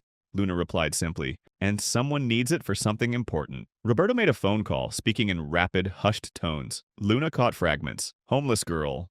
Returned Blackstone's wallet. 50,000 in cash. She's right here." Within minutes, the elevator chimed, and Luna found herself face to face with a woman in an expensive suit who introduced herself as Sarah Chen, Mr. Blackstone's personal assistant. "You're the one who found Marcus's wallet?" Sarah asked, her voice carrying the crisp efficiency of someone accustomed to managing crises. Her eyes, like Roberto's, swept over Luna's appearance with a mixture of surprise and something that might have been admiration. Luna nodded, holding out the wallet like it was radioactive. Sarah opened it, quickly verifying the contents. "Everything's here," she murmured, then looked at Luna with something approaching wonder. "Roberto told me that you're homeless." Heat flooded Luna's cheeks. The word always felt like a brand, marking her as different, as failed, as less than human. "Yes, ma'am." "And you returned a wallet with $50,000 in cash." "Yes, ma'am." Sarah was quiet for a long moment, studying Luna's face as if trying to solve a puzzle. "How long have you been on the streets?" 8 months? "And you've been surviving on?" "Whatever I can find. Sometimes people give me change. Sometimes restaurants have leftover food." Luna's voice grew smaller with each admission. Sarah's expression softened. "When did you last eat?" Luna had to think. "Yesterday morning. Someone gave me half a sandwich." "Jesus," Sarah whispered. Then, louder, "Mr. Blackstone is upstairs. He'd like to meet you." The penthouse elevator ride felt like ascending to another planet. Luna caught her reflection in the polished steel doors and wanted to disappear. Her matted hair, her layered thrift store clothes, the smell that no amount of public restroom washing could eliminate. She was about to meet one of the world's wealthiest men, looking like exactly what she was, a homeless kid who hadn't had a real shower in weeks. The elevator climbed for what felt like forever. Numbers ticking by on the display, 20, 30, 40, 50. Luna had never been this high in a building before. Through the elevator's glass back wall, she could see the city shrinking below them, the streets where she'd learned to survive becoming a distant grid of light and shadow. When the doors finally opened, Luna stepped directly into an apartment that defied her understanding of what homes could be. The penthouse occupied the entire top floor of the tower, with floor-to-ceiling windows that offered a 360-degree view of Chicago that made the city look like a jeweled circuit board. Art that belonged in museums hung on walls that probably cost more than most houses. A Christmas tree that must have been 20 feet tall dominated one corner, decorated with ornaments that looked like they were made of real gold and silver. But it was the man standing by the windows who captured her attention. Marcus Blackstone looked exactly like his photos, but somehow more human, tall and distinguished, with silver-touched hair and the kind of presence that filled rooms. He was on the phone when the elevator opened, speaking in the rapid-fire language of international business. But he ended the call the moment he saw Luna. "You must be the young woman who found my wallet," he said, approaching with his hand extended. His voice carried traces of an accent she couldn't place. Maybe European, refined, but warm. "I'm Marcus Blackstone." Luna shook his hand, acutely aware of how rough her own palm felt against his. "Yes, sir. I'm Luna Martinez. Please sit," Marcus said, gesturing to a couch that probably cost more than most cars. The leather was butter soft, and Luna sank into it with a sigh she couldn't suppress. "Can I get you something? Coffee? Hot chocolate? When did you last eat?" The kindness in his voice made Luna's throat tighten. "I'm fine, sir." "No, you're not," Marcus said gently. "Sarah, could you ask Maria to prepare something? Soup? Sandwiches, whatever she has ready." He turned back to Luna. "And while we're waiting, I'd like to hear your story." "My story?" Marcus sat across from her, his attention focused entirely on her face. "Luna, I need to ask you something, and I want you to be completely honest with me." Her heart rate spiked. "Okay. When you found that wallet, you knew there was enough money inside to change your life. You could have disappeared, started over anywhere in the country. No one would have found you. Why did you bring it back?" Luna was quiet for a moment, thinking about her mother, about the choices that define us when no one is watching. "Because it wasn't mine," she said finally. "And because I saw the hospital bracelet. Someone needs that money for something important." Marcus's expression shifted to something Luna couldn't read. "The hospital bracelet." "Yes, sir. And the prescription receipt for cancer medication. I lost my mom to cancer. I know how expensive treatment is." Something in Marcus's face cracked open. He walked to a framed photo on his desk, the same photo Luna had glimpsed in his wallet, and picked it up with hands that trembled slightly. "This is my daughter, Emma," he said quietly. "She's 8 years old. 6 months ago, she was diagnosed with a rare form of leukemia." Luna felt a spark of something she hadn't experienced in years, intellectual excitement. "What about mentorship programs, like pairing homeless youth with people who've been through similar experiences? Tell me more about that idea." "Well, most mentorship programs pair kids with successful adults who mean well but don't really understand. They give advice like, just work hard or stay positive, without understanding the daily reality of trying to survive on the streets." Luna's voice gained strength as she spoke. "But what if we paired kids with people who had been homeless themselves? People who could say, 'I know this is hard, and here's how I got through it.'" Marcus was writing notes as fast as he could. "That's brilliant. Peer mentorship based on shared experience rather than traditional power dynamics." "And what about micro-housing?" Luna continued, ideas flowing faster now. "I've seen tiny house villages in some cities. They cost a fraction of traditional housing but give people privacy and dignity. You could create transitional communities where kids have their own space but also access to support services. Have you been thinking about these ideas for a while?" Luna paused, surprised by the question. "I guess I have. When you're living it, you can't help but think about how it could be better. You see all the ways the system fails, and you imagine what would actually help." "That's exactly what I want to harness," Marcus said. "Your insights, your ideas, your understanding of what actually works versus what sounds good in theory." Maria appeared again, this time carrying a small suitcase. "I packed some clothes for tonight," she said to Luna. "Basic things. Pajamas, toiletries, a change of clothes for tomorrow. We'll get you properly set up tomorrow." Luna stared at the suitcase, overwhelmed. "You packed clothes for me?" "Of course, Mika. You can't go to a hotel with just what you're wearing." The kindness was almost too much. Luna had grown so accustomed to being treated as a problem or a threat that simple human decency felt overwhelming. "There's something else," Marcus said. "I want you to meet Emma." Luna's heart skipped. "Really?" She's back in Philadelphia right now, but she's coming to Chicago for Christmas. She specifically asked to meet the girl who found Daddy's wallet. Marcus smiled. I told her about you, and she wants to thank you personally. What did you tell her? The truth. That a very brave young woman found something that belonged to us and brought it back, even though keeping it would have helped her tremendously. Marcus paused. She said she wants to be friends with you. Emma doesn't have many friends right now. The cancer treatment keeps her isolated from other kids. Luna felt tears starting again. I'd love to meet her. Good, because there's something I think you two might have in common. Emma is incredibly smart, but she's also incredibly empathetic. She worries about other kids in the hospital, asks me to donate to children's charities, wants to know how we can help people. Marcus smiled sadly. Cancer has aged her in some ways, made her think about things most 8-year-olds never consider. Like what? Like why some kids have families and others don't. Why some people have enough money for medicine and others don't. She asks very hard questions about fairness and justice. Marcus met Luna's eyes. I think she'd learn a lot from talking to you, and I think you might learn something from her too. Luna nodded, unable to speak around the lump in her throat. There's one more thing, Marcus said, his voice growing serious. This job, this opportunity, is going to be hard work. You'll be dealing with traumatic stories, working with kids who are going through what you went through. You'll be in meetings with government officials and donors who might not immediately take you seriously because of your age or background. I understand. Do you? Because part of what I'm asking you to do is to be the public face of this issue, to share your story, to speak at conferences, to help educate people who've never experienced homelessness about what it's really like. Luna felt a flutter of anxiety. Public speaking? Only when you're ready, and only as much as you're comfortable with. But yes, eventually I'd like you to help us educate others. Your story is powerful, and it could help change how people think about homeless youth. Luna thought about all the times she'd been made to feel ashamed of her situation, all the looks of disgust and fear she'd endured. The idea of standing up and owning her story instead of hiding from it was both terrifying and exhilarating. What if people judge me? What if they think I'm just some trashy kid who got lucky? Then they'll be wrong, Marcus said firmly. And part of your job will be helping them understand why they're wrong. He paused. Luna, I've met presidents and CEOs and Nobel Prize winners. I've never met anyone who demonstrated the kind of moral courage you showed tonight. You have nothing to be ashamed of. Sarah reappeared in the penthouse. The suite is ready at the Fairmont. I've arranged for a car to take Luna there whenever she's ready. Marcus looked at Luna. Are you ready? Or do you have more questions? Luna looked around the penthouse one more time, trying to process everything that had happened. 12 hours ago, she'd been counting quarters and preparing to spend another night on the streets. Now she was being offered a job, an apartment, a future she'd never dared to imagine. I have one more question, she said. What's that? When do I sign? Marcus laughed.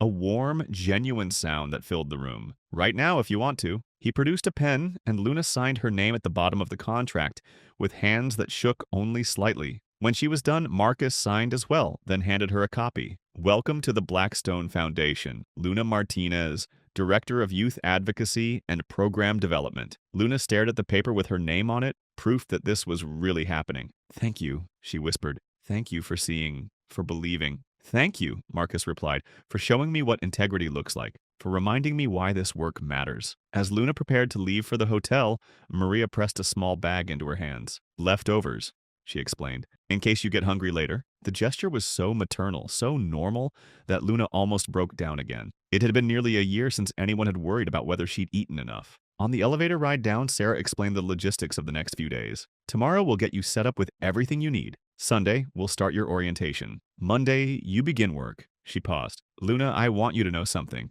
I've worked for Marcus for 8 years. I've seen him make a lot of decisions, hire a lot of people. I've never seen him more certain about anything than he is about you. Really? Really. He called me 20 minutes after you left the wallet and said, Sarah, I just met the person who's going to help us change everything. The car ride to the hotel passed in a blur. Luna pressed her face to the window, watching the city she'd learned to survive in transform from a hostile environment into a place of possibility. The same streets that had been cold and dangerous just hours ago now felt different, infused with hope. The Fairmont suite was larger than any apartment Luna had ever lived in, with a king-sized bed, a sitting area, and a view of Lake Michigan. The bathroom alone was bigger than some of the foster homes she'd stayed in. Luna ran a bath, the first real bath she'd had in months, and sank into the warm water with a sigh that seemed to release 8 months of tension. She thought about her mother, about what Maria would say if she could see her now. Character is what you do when no one is watching and you have everything to lose. Luna had made her choice in that moment of absolute desperation, and somehow, impossibly, it had led her here, to this bathroom. this job, this future that stretched out before her like an uncharted continent. She thought about Emma Blackstone fighting for her life in a hospital bed and felt a surge of protective determination. She thought about all the other kids sleeping in loading docks and abandoned buildings tonight and made a silent promise to them and to herself. Tomorrow, the real work would begin. 3 months later, Luna stood in the renovated community center that had become the headquarters of the Blackstone Youth Initiative, watching a group of formerly homeless teenagers learn job skills that would change their lives forever. Her apartment, a real apartment with heat and a door that locked, was 5 blocks away. Her college courses were going well, and for the first time in her life, she had a savings account. But the moment that stayed with her wasn't any of those victories. It was the night she'd stood in the snow, holding a stranger's wallet, and chosen honesty over survival. The program had already helped 200 young people find stable housing and employment. Luna had testified before Congress about the failures of the foster care system. She'd been featured on the cover of Time magazine as one of their young leaders of tomorrow. But none of that compared to the letters she received from kids who'd found hope through the programs she'd helped design. Emma Blackstone was in remission, her cancer responding better than anyone had dared hope. She and Luna had become unlikely best friends, the 8-year-old and the 18-year-old, bonding over shared experiences of loss and resilience. Emma had even helped design some of the Foundation's programs, her childlike wisdom cutting through adult complexities to find simple, powerful solutions. The night before Emma's last treatment, she'd called Luna with a request that had brought tears to both their eyes. "Luna," Emma had said, her voice small but determined, "when I'm all better, I want to help other kids like you helped me. I want to make sure no kid ever has to sleep outside in the cold." "You already are helping," Luna had replied. "Every day you're helping." The foundation had expanded beyond anyone's wildest expectations. What had started as a local Chicago initiative now operated in 37 cities across the United States and was being studied as a model by governments around the world. The key difference was that it was designed and led by people who had lived the experiences they were trying to address. Luna's office was filled with photos and letters from young people whose lives had been transformed. But her favorite was a simple note from a 17-year-old named David who had aged out of foster care in Detroit. "Dear Luna, I was sleeping in my car when I heard about your program. I thought it was too good to be true. 3 months later, I have an apartment, a job, and I'm starting college in the fall. But most importantly, I have hope again. You showed me that my story doesn't end with being homeless. It begins with what I choose to do next. Thank you for proving that integrity isn't a luxury. It's the foundation of everything worth building." That choice had saved a little girl's life. That choice had created a program that would help thousands of young people find their way out of homelessness. That choice had proven that character isn't built by circumstances. It's revealed by them. 6 months later, Luna received a wedding invitation that made her cry happy tears. Marcus Blackstone was marrying his longtime partner, Dr. Catherine Williams, the woman who had been pregnant with Emma during that fateful car accident 22 years ago. Emma, now in full remission and glowing with health, was going to be the flower girl. At the wedding, as Luna watched Emma dance with her father, she thought about the ripple effects of integrity, how one decision to do the right thing could cascade into countless lives saved, dreams restored, futures made possible. But the moment that changed everything happened during the reception, when Marcus stood to give a toast. 22 years ago, he began, his voice carrying across the crowded ballroom, "A homeless veteran named James saved my family's life. I never found James, never got to thank him properly. But 8 months ago, a homeless teenager named Luna Martinez showed me how to honor his memory." He gestured to Luna, who felt her cheeks burn as hundreds of eyes turned to her. "Luna found my wallet containing $50,000, money I desperately needed for Emma's cancer treatment. She was starving, freezing, had every reason to keep it. Instead, she brought it back because she saw a hospital bracelet and knew someone needed it more than she did." The room was completely silent now. That act of integrity didn't just save Emma's life. It sparked something bigger. The Blackstone Youth Initiative has now helped over 5,000 young people transition out of homelessness. We've changed policy in 37 cities. We've proven that when we see homeless youth as resources rather than problems, miracles happen. Marcus paused, his voice thick with emotion. "But the real miracle is what Luna taught me that night. She showed me that heroism isn't about having money or power. It's about making the right choice when everything is pushing you toward the wrong one. She showed me that character isn't built by circumstances. It's revealed by them." He raised his glass. "So tonight, I want to toast not just Catherine and Emma and our family's future, but Luna Martinez and the thousands of young people who refuse to let their circumstances define them. To James, wherever you are, and to the truth that sometimes returning what isn't yours is the only way to find what is." As the room erupted in applause, Luna felt a hand slip into hers. Emma was beside her, beaming with pride. "You know what I realized?" Emma whispered. "What's that?" "You didn't just save my life that night. You saved your own life too. You just didn't know it yet." Her mother had been right. Character was the one thing they could never take away from her. But what Luna learned that night was even more powerful. Character wasn't just something you kept. It was something you gave away, and in giving it away, you got back everything you'd ever truly needed. 1 year later, the moment that completed the circle happened on a snowy December evening, exactly 1 year after Luna had found the wallet. She was leaving the community center when she saw a homeless teenager huddled in the same loading dock where she'd once slept. Without hesitation, Luna approached the girl and said the words that had once changed her life. "There's a warm place inside and people who want to help. Will you let me show you the way?" The girl looked up with hollow eyes that Luna recognized, the look of someone who'd given up on the world caring about her survival. "Why would you help me?" the girl asked. Luna smiled, thinking of a wallet full of cash, a little girl dancing at her father's wedding, and the infinite power of choosing hope over despair. "Because someone once helped me," she said simply, "and because that's what we do." The girl's name was Sarah, and she was 16, had aged out of care early due to overcrowding, and had been on the streets for 4 months. As Luna walked her into the warm community center, she felt the profound satisfaction of a cycle completing itself. That night, as Luna helped Sarah fill out intake forms and connect with housing services, she realized something profound. Her story hadn't ended with that moment of choice in the snow. It had begun there. Every life she helped transform was another thread in a tapestry that had started with one simple decision: to do the right thing when everything was pushing her toward the wrong thing. 6 months later, Sarah would become the second director of youth advocacy at the Blackstone Foundation's Detroit branch, her own lived experience informing programs that would help hundreds more young people. The cycle continued, integrity begetting integrity, hope creating hope, character revealing itself in the most desperate moments, and transforming not just individual lives but entire communities. Sometimes the smallest acts of honesty create the largest waves of change, and sometimes returning what isn't yours is the only way to find what is. In the end, Luna's mother had been right about character being the one thing that could never be taken away. But what Maria Martinez couldn't have known, what no one could have predicted, was that giving away your character when it cost you everything is how you discover that you never truly lose it. You just invest it in a future bigger than you ever dared to imagine. The end. Like the air had been sucked from the room. That medication you saw on the receipt, it's experimental, not covered by insurance. It costs $47,000 per dose, and she needs it every 2 weeks. Marcus's voice grew thick. That wallet contained exactly enough cash for her next treatment, plus a little extra for whatever might come next. "Oh my God," Luna whispered. "The treatment has to be paid for in cash,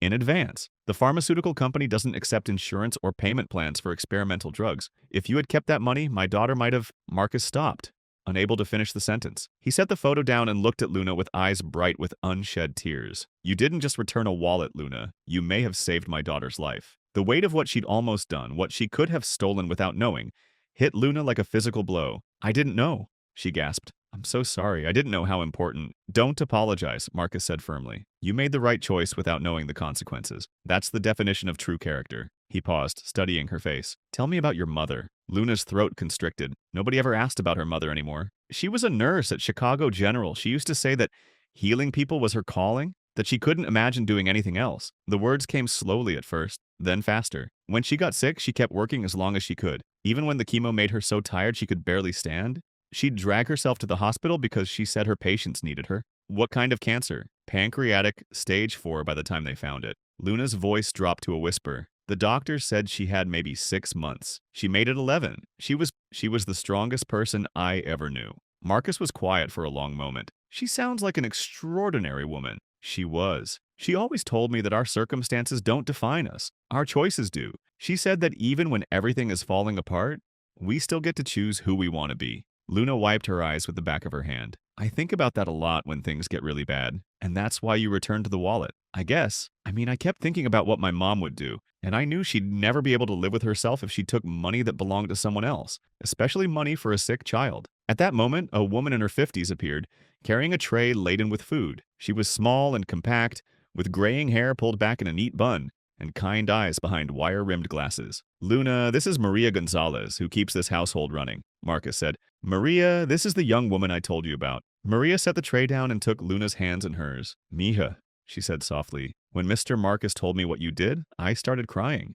You are a very special girl." The tray contained more food than Luna had seen in months. Homemade chicken soup that smelled like heaven, thick sandwiches cut into triangles, fresh fruit, cookies that were still warm from the oven. Luna's stomach growled so loudly that everyone could hear it. "Please eat," Marcus said. "We can talk while you have something." Luna picked up the soup spoon with shaking hands. The first sip was like a religious experience, rich, warm, seasoned with love and care. She had to force herself to eat slowly, to not wolf down everything on the tray like the starving person she was. Luna, Marcus said gently, I want to understand your situation better. You said you aged out of foster care 8 months ago? Luna nodded, swallowing a bite of sandwich. On my 18th birthday. Well, technically 3 days after, but close enough. And since then, you've been on the streets? Mostly, I was in a youth shelter for a while, but they have time limits. I had a job for a few weeks, but she explained about the address requirements, the impossible catch-22 of needing a home to get work, and needing work to get a home. Marcus listened intently, occasionally asking clarifying questions. Luna found herself telling him things she'd never told anyone,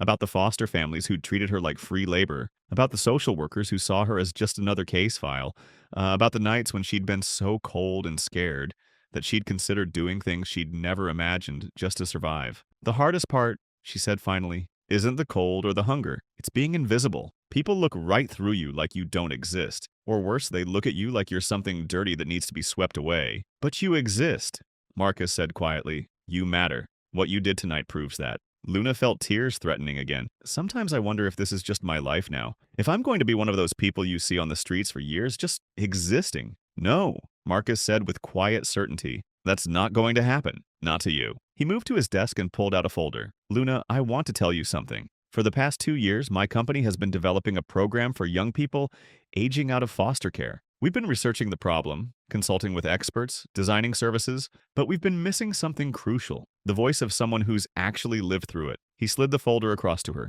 I'd like to offer you a position with our foundation, Director of Youth Advocacy and Program Development. Your job would be to help us design and implement programs that actually work, because you'd know what these kids really need. Luna opened the folder with trembling hands. The first page showed a salary figure that made her gasp. $75,000 per year, more money than she'd dreamed of earning in her entire life. But I don't have any experience, she whispered. I don't have a college degree or qualifications, or you have something more valuable than all of that. Marcus interrupted. You have lived experience, moral courage, and the empathy that comes from real suffering. You understand these kids in a way that no consultant or social worker ever could. He leaned forward, his expression intense. Luna, I don't need another expert who can write reports about youth homelessness. I need someone who can look at scared kids and show them that integrity isn't a luxury. It's the foundation of everything worth building. I need someone who can prove that character matters more than circumstances. Luna stared at the papers through her tears. The package included not just the salary, but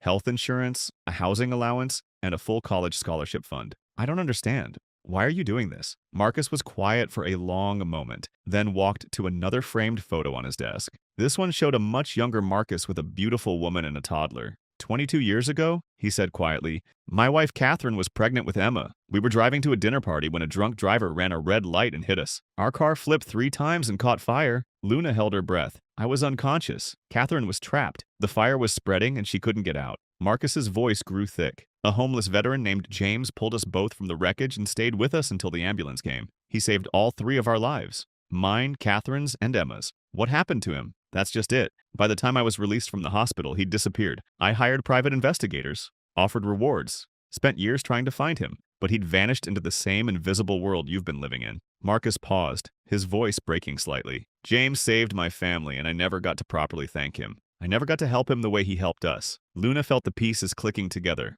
And tonight you showed me what James might have been like. You showed me that heroism isn't about having money or power or status. It's about making the right choice when everything is pushing you toward the wrong one. Marcus met her eyes. I can't repay James for what he did, but I can honor his memory by helping you, by creating something that ensures no other kid has to choose between survival and integrity the way you did tonight. Luna wiped her eyes with the napkin Maria had provided. What would I actually do? Day to day. First, you'd work with our team to design housing programs that actually meet young people where they are. Most transitional housing programs fail because they're designed by people who've never been homeless. They have rules and requirements that sound reasonable in a conference room, but are impossible in real life. Marcus began pacing, his energy building as he spoke. You'd help us create job training programs that don't just teach skills, but teach them to kids who might not have reliable transportation, or professional clothes, or stable housing. You'd work with colleges to develop pathways for students who don't fit the traditional mold. But most importantly, he continued, you'd be the voice in the room when we're making decisions. When someone proposes a policy that sounds good but won't work in practice, you'd be there to say, wait, here's what this actually looks like for a kid sleeping in a car. Luna felt something she hadn't experienced in months. Hope. Real, tangible hope for a future that extended beyond just surviving the next day. There's something else, Marcus said. Emma is in treatment at Children's Hospital of Philadelphia. It's one of the best pediatric cancer centers in the world, but it means I travel back and forth constantly. I'd want you to come with me sometimes to visit other cities, see how different places handle youth homelessness. You want me to travel? Like, on airplanes? Marcus smiled. Private jet, actually? One of the few perks of this level of wealth. His expression grew serious again. Luna, I want you to see that there's a whole world out there beyond survival. I want you to meet other young people who've overcome impossible circumstances. I want you to understand that your story doesn't end with homelessness. It begins with what you choose to do next. Luna looked around the penthouse, at the art and the view and the Christmas tree that probably cost more than most people's cars, and tried to imagine herself belonging in this world. It seemed impossible, like trying to picture herself on the moon. I'm scared, she admitted. What if I'm not smart enough? What if I mess up? What if people find out I don't really belong here? Belong here? Marcus sat back down across from her. Luna, you just demonstrated more moral courage than most people show in their entire lives. You're exactly the kind of person who belongs here. He paused. And as for being smart enough, did you know that some of the most successful people I know never finished high school? Intelligence isn't about degrees or test scores. It's about curiosity, empathy, and the ability to learn. You have all of that in abundance. Maria had quietly returned and was refilling Luna's cup with hot chocolate. Mr. Marcus is right, she said softly. I have worked for many wealthy families. Most of them are good people, but they live in bubbles. They don't understand how the world works for people like us. You would help them see. And the college part?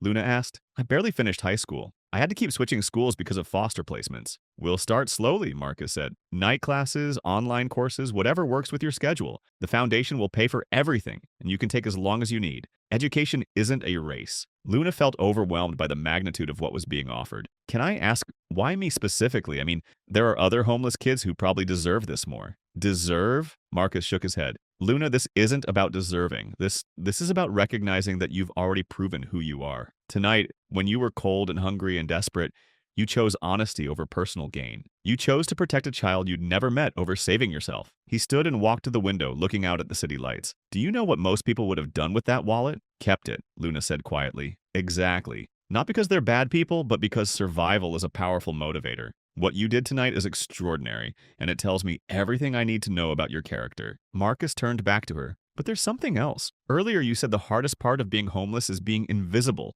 I want to change that. I want to create programs that see homeless young people as resources rather than problems. I want to build something that recognizes that you don't need to be saved. You need to be supported in saving yourselves. Luna felt tears starting again. This is really real? This isn't some kind of test or dream? It's real, Marcus said gently. But I need you to know that this isn't charity. This is a job offer. I'm not offering to help you out of pity. I'm offering you this position because I believe you're the right person for it, because my foundation needs what you have to offer. Luna stared at the contract, the numbers and words blurring through her tears. What happens next? I mean, if I say yes? First, we get you set up with temporary housing. There's a corporate apartment downtown that we use for visiting executives. You can stay there while we find you something permanent. Marcus pulled out his phone. Sarah, could you call the Fairmont and book the executive suite for indefinitely? Yes, I know it's expensive. Yes, I'm sure. He hung up and smiled at Luna's shocked expression. Tomorrow, we'll take you shopping for professional clothes, get you a phone, open bank accounts. Monday, you start work. We'll begin slowly.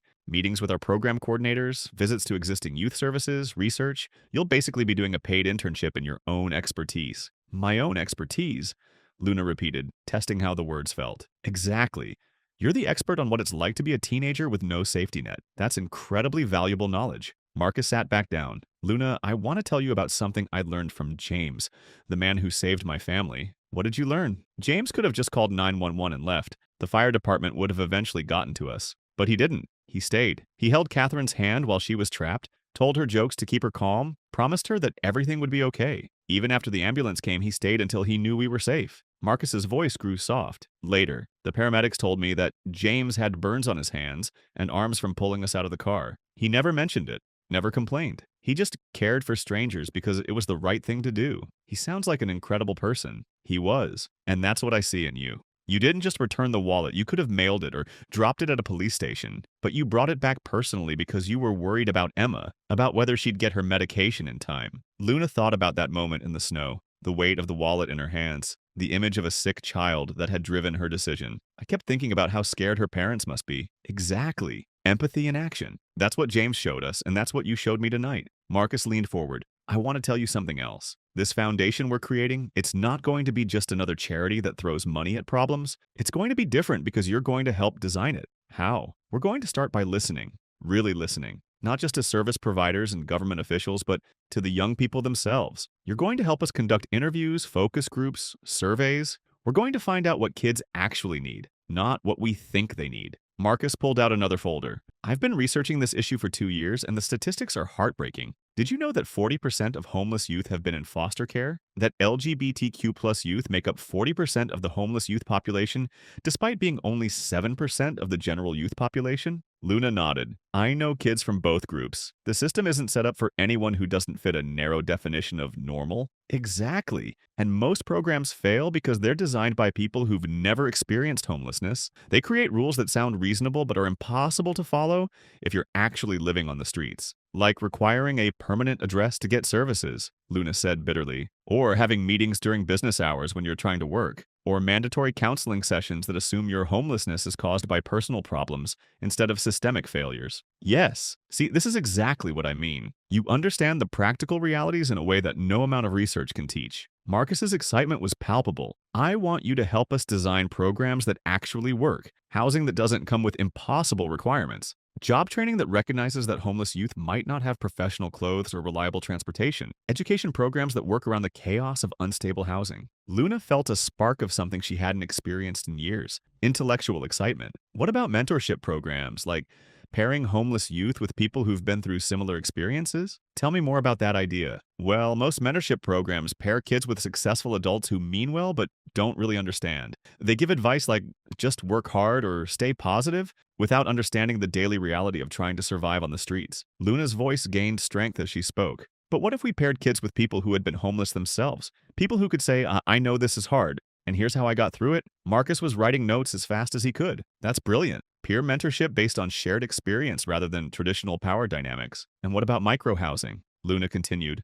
Ideas flowing faster now. I've seen tiny house villages in some cities. They cost a fraction of traditional housing, but give people privacy and dignity. You could create transitional communities where kids have their own space, but also access to support services. Have you been thinking about these ideas for a while? Luna paused, surprised by the question. I guess I have. When you're living it, you can't help but think about how it could be better. You see all the ways the system fails, and you imagine what would actually help. That's exactly what I want to harness, Marcus said. Your insights, your ideas, your understanding of what actually works versus what sounds good in theory. Maria appeared again, this time carrying a small suitcase. I packed some clothes for tonight, she said to Luna. Basic things. Pajamas, toiletries, a change of clothes for tomorrow. We'll get you properly set up tomorrow. Luna stared at the suitcase, overwhelmed. You packed clothes for me? Of course, Mija. You can't go to a hotel with just what you're wearing. The kindness was almost too much. Luna had grown so accustomed to being treated as a problem or a threat that simple human decency felt overwhelming. There's something else, Marcus said.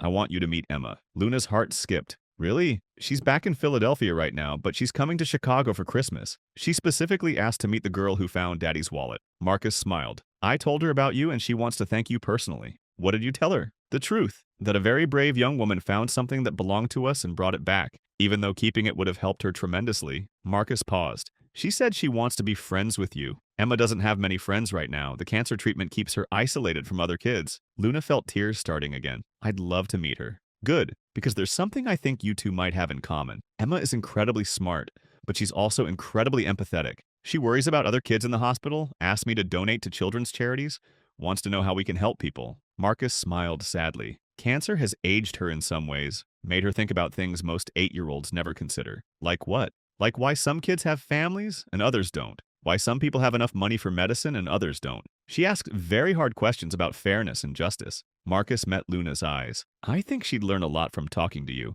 and I think you might learn something from her too. Luna nodded, unable to speak around the lump in her throat. There's one more thing, Marcus said, his voice growing serious. This job, this opportunity, it's going to be hard work. You'll be dealing with traumatic stories, working with kids who are going through what you went through. You'll be in meetings with government officials and donors who might not immediately take you seriously because of your age or background. I understand. Do you? Because part of what I'm asking you to do is to be the public face of this issue, to share your story, to speak at conferences, to help educate people who've never experienced homelessness about what it's really like. Luna felt a flutter of anxiety. Public speaking? Only when you're ready, and only as much as you're comfortable with. But yes, eventually, I'd like you to help us educate others. Your story is powerful, and it could help change how people think about homeless youth. Luna thought about all the times she'd been made to feel ashamed of her situation, all the looks of disgust and fear she'd endured. The idea of standing up and owning her story instead of hiding from it was both terrifying and exhilarating. What if people judge me? What if they think I'm just some trashy kid who got lucky? Then they'll be wrong, Marcus said firmly. And part of your job will be helping them understand why they're wrong. He paused. Luna, I've met presidents and CEOs and Nobel Prize winners. I've never met anyone who demonstrated the kind of moral courage you showed tonight. You have nothing to be ashamed of. Sarah reappeared in the penthouse. The suite is ready at the Fairmont. I've arranged for a car to take Luna there whenever she's ready. Marcus looked at Luna. Are you ready, or do you have more questions? Luna looked around the penthouse one more time, trying to process everything that had happened. 12 hours ago, she'd been counting quarters and preparing to spend another night on the streets. Now she was being offered a job, an apartment, a future she'd never dared to imagine. I have one more question, she said. What's that? When do I sign? Marcus laughed, a warm, genuine sound that filled the room. Right now, if you want to. He produced a pen, and Luna signed her name at the bottom of the contract, with hands that shook only slightly. When she was done, Marcus signed as well, then handed her a copy. Welcome to the Blackstone Foundation, Luna Martinez, Director of Youth Advocacy and Program Development. Luna stared at the paper with her name on it, proof that this was really happening. Thank you, she whispered. Thank you for seeing it, for believing. Thank you, Marcus replied, for showing me what integrity looks like, for reminding me why this work matters. As Luna prepared to leave for the hotel, Maria pressed a small bag into her hands. Leftovers, she explained, in case you get hungry later. The gesture was so maternal, so normal, that Luna almost broke down again. It had been nearly a year since anyone had worried about whether she'd eaten enough. On the elevator ride down, Sarah explained the logistics of the next few days. Tomorrow, we'll get you set up with everything you need. Sunday, we'll start your orientation. Monday, you begin work. She paused. Luna, I want you to know something. I've worked for Marcus for 8 years. I've seen him make a lot of decisions, hire a lot of people. I've never seen him more certain about anything than he is about you. Really? Really. He called me 20 minutes after you left the wallet and said, Sarah, I just met the person who's going to help us change everything. The car ride to the hotel passed in a blur. Luna pressed her face to the window, watching the city she'd learned to survive and transform from a hostile environment into a place of possibility. The same streets that had been cold and dangerous just hours ago now felt different, infused with hope. The Fairmont suite was larger than any apartment Luna had ever lived in, with a king-sized bed, a sitting area, and a view of Lake Michigan. The bathroom alone was bigger than some of the foster homes she'd stayed in. Luna ran a bath, the first real bath she'd had in months, and sank into the warm water with a sigh that seemed to release 8 months of tension. She thought about her mother, about what Maria would say if she could see her now. Character is what you do when no one is watching, and you have everything to lose. Luna had made her choice in that moment of absolute desperation, and somehow, impossibly, it had led her here, to this bathroom, this job, this future that stretched out before her like an uncharted continent. She thought about Emma Blackstone fighting for her life in a hospital bed and felt a surge of protective determination. She thought about all the other kids sleeping in loading docks and abandoned buildings tonight and made a silent promise to them and to herself. Tomorrow the real work would begin, and distinguished, with silver-touched hair and the kind of presence that filled rooms. He was on the phone when the elevator opened, speaking in the rapid-fire language of international business, but he ended the call the moment he saw Luna. You must be the young woman who found my wallet, he said, approaching with his hand extended. His voice carried traces of an accent she couldn't place, maybe European, refined, but warm. I'm Marcus Blackstone. Luna shook his hand, acutely aware of how rough her own palm felt against his. Yes, sir. I'm Luna Martinez. Please sit, Marcus said, gesturing to a couch that probably cost more than most cars. The leather was butter soft, and Luna sank into it with a sigh she couldn't suppress. Can I get you something? Coffee? Hot chocolate? When did you last eat? The kindness in his voice made Luna's throat tighten. I'm fine, sir. No, you're not, Marcus said gently. Sarah, could you ask Maria to prepare something? Soup? Sandwiches? Whatever she has ready. He turned back to Luna. And while we're waiting, I'd like to hear your story. My story? Marcus sat across from her, his attention focused entirely on her face. Luna, I need to ask you something, and I want you to be completely honest with me. Her heart rate spiked. Okay. When you found that wallet, you knew there was enough money inside to change your life. You could have disappeared, started over anywhere in the country. No one would have found you. Why did you bring it back? Luna was quiet for a moment, thinking about her mother, about the choices that define us when no one is watching. Because it wasn't mine, she said finally. And because I saw the hospital bracelet, someone needs that money for something important. Marcus's expression shifted to something Luna couldn't read. The hospital bracelet. Yes, sir. And the prescription receipt for cancer medication. I lost my mom to cancer. I know how expensive treatment is. Something in Marcus's face cracked open. He walked to a framed photo on his desk, the same photo Luna had glimpsed in his wallet, and picked it up with hands that trembled slightly. "This is my daughter, Emma," he said quietly. "She's 8 years old. 6 months ago, she was diagnosed with a rare form of leukemia." Luna felt like the air had been sucked from the room. "That medication you saw on the receipt, it's experimental, not covered by insurance. It costs $47,000 per dose, and she needs it every 2 weeks." Marcus's voice grew thick. That wallet contained exactly enough cash for her next treatment, plus a little extra for whatever might come next. "Oh my God," Luna whispered. "The treatment has to be paid for in cash, in advance. The pharmaceutical company doesn't accept insurance or payment plans for experimental drugs. If you had kept that money, my daughter might have—" Marcus stopped, unable to finish the sentence. He set the photo down and looked at Luna with eyes bright with unshed tears. "You didn't just return a wallet, Luna. You may have saved my daughter's life."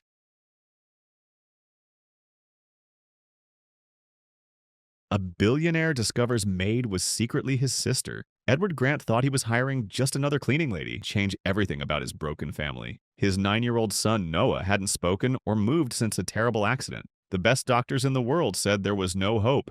But when Edward came home early one day, he discovered Rosa doing something that should have been impossible. She was dancing with his paralyzed son, and Noah was dancing back. What happened next uncovered a family secret that had been buried for 30 years. The woman who could mysteriously heal his unreachable child wasn't a stranger at all. Hidden letters would reveal a truth so shocking, it would rewrite everything Edward thought he knew about his family. Stay with us to discover how a simple cleaning job became the key to unlocking decades of buried connections. You'll witness the moment when impossible movement returned to a silent child. Learn why some healing can't be found in hospitals, and uncover the stunning revelation that proves sometimes the people we need most find us in the most unexpected ways. Because this isn't just about a maid who broke the rules. It's about family secrets, medical miracles, and the power of human connection to heal what everyone said was permanently broken. The truth waiting in this story will leave you questioning everything you believe about coincidence, family, and the invisible forces that guide us toward exactly who we're meant to find. This isn't just a story about a billionaire and his maid.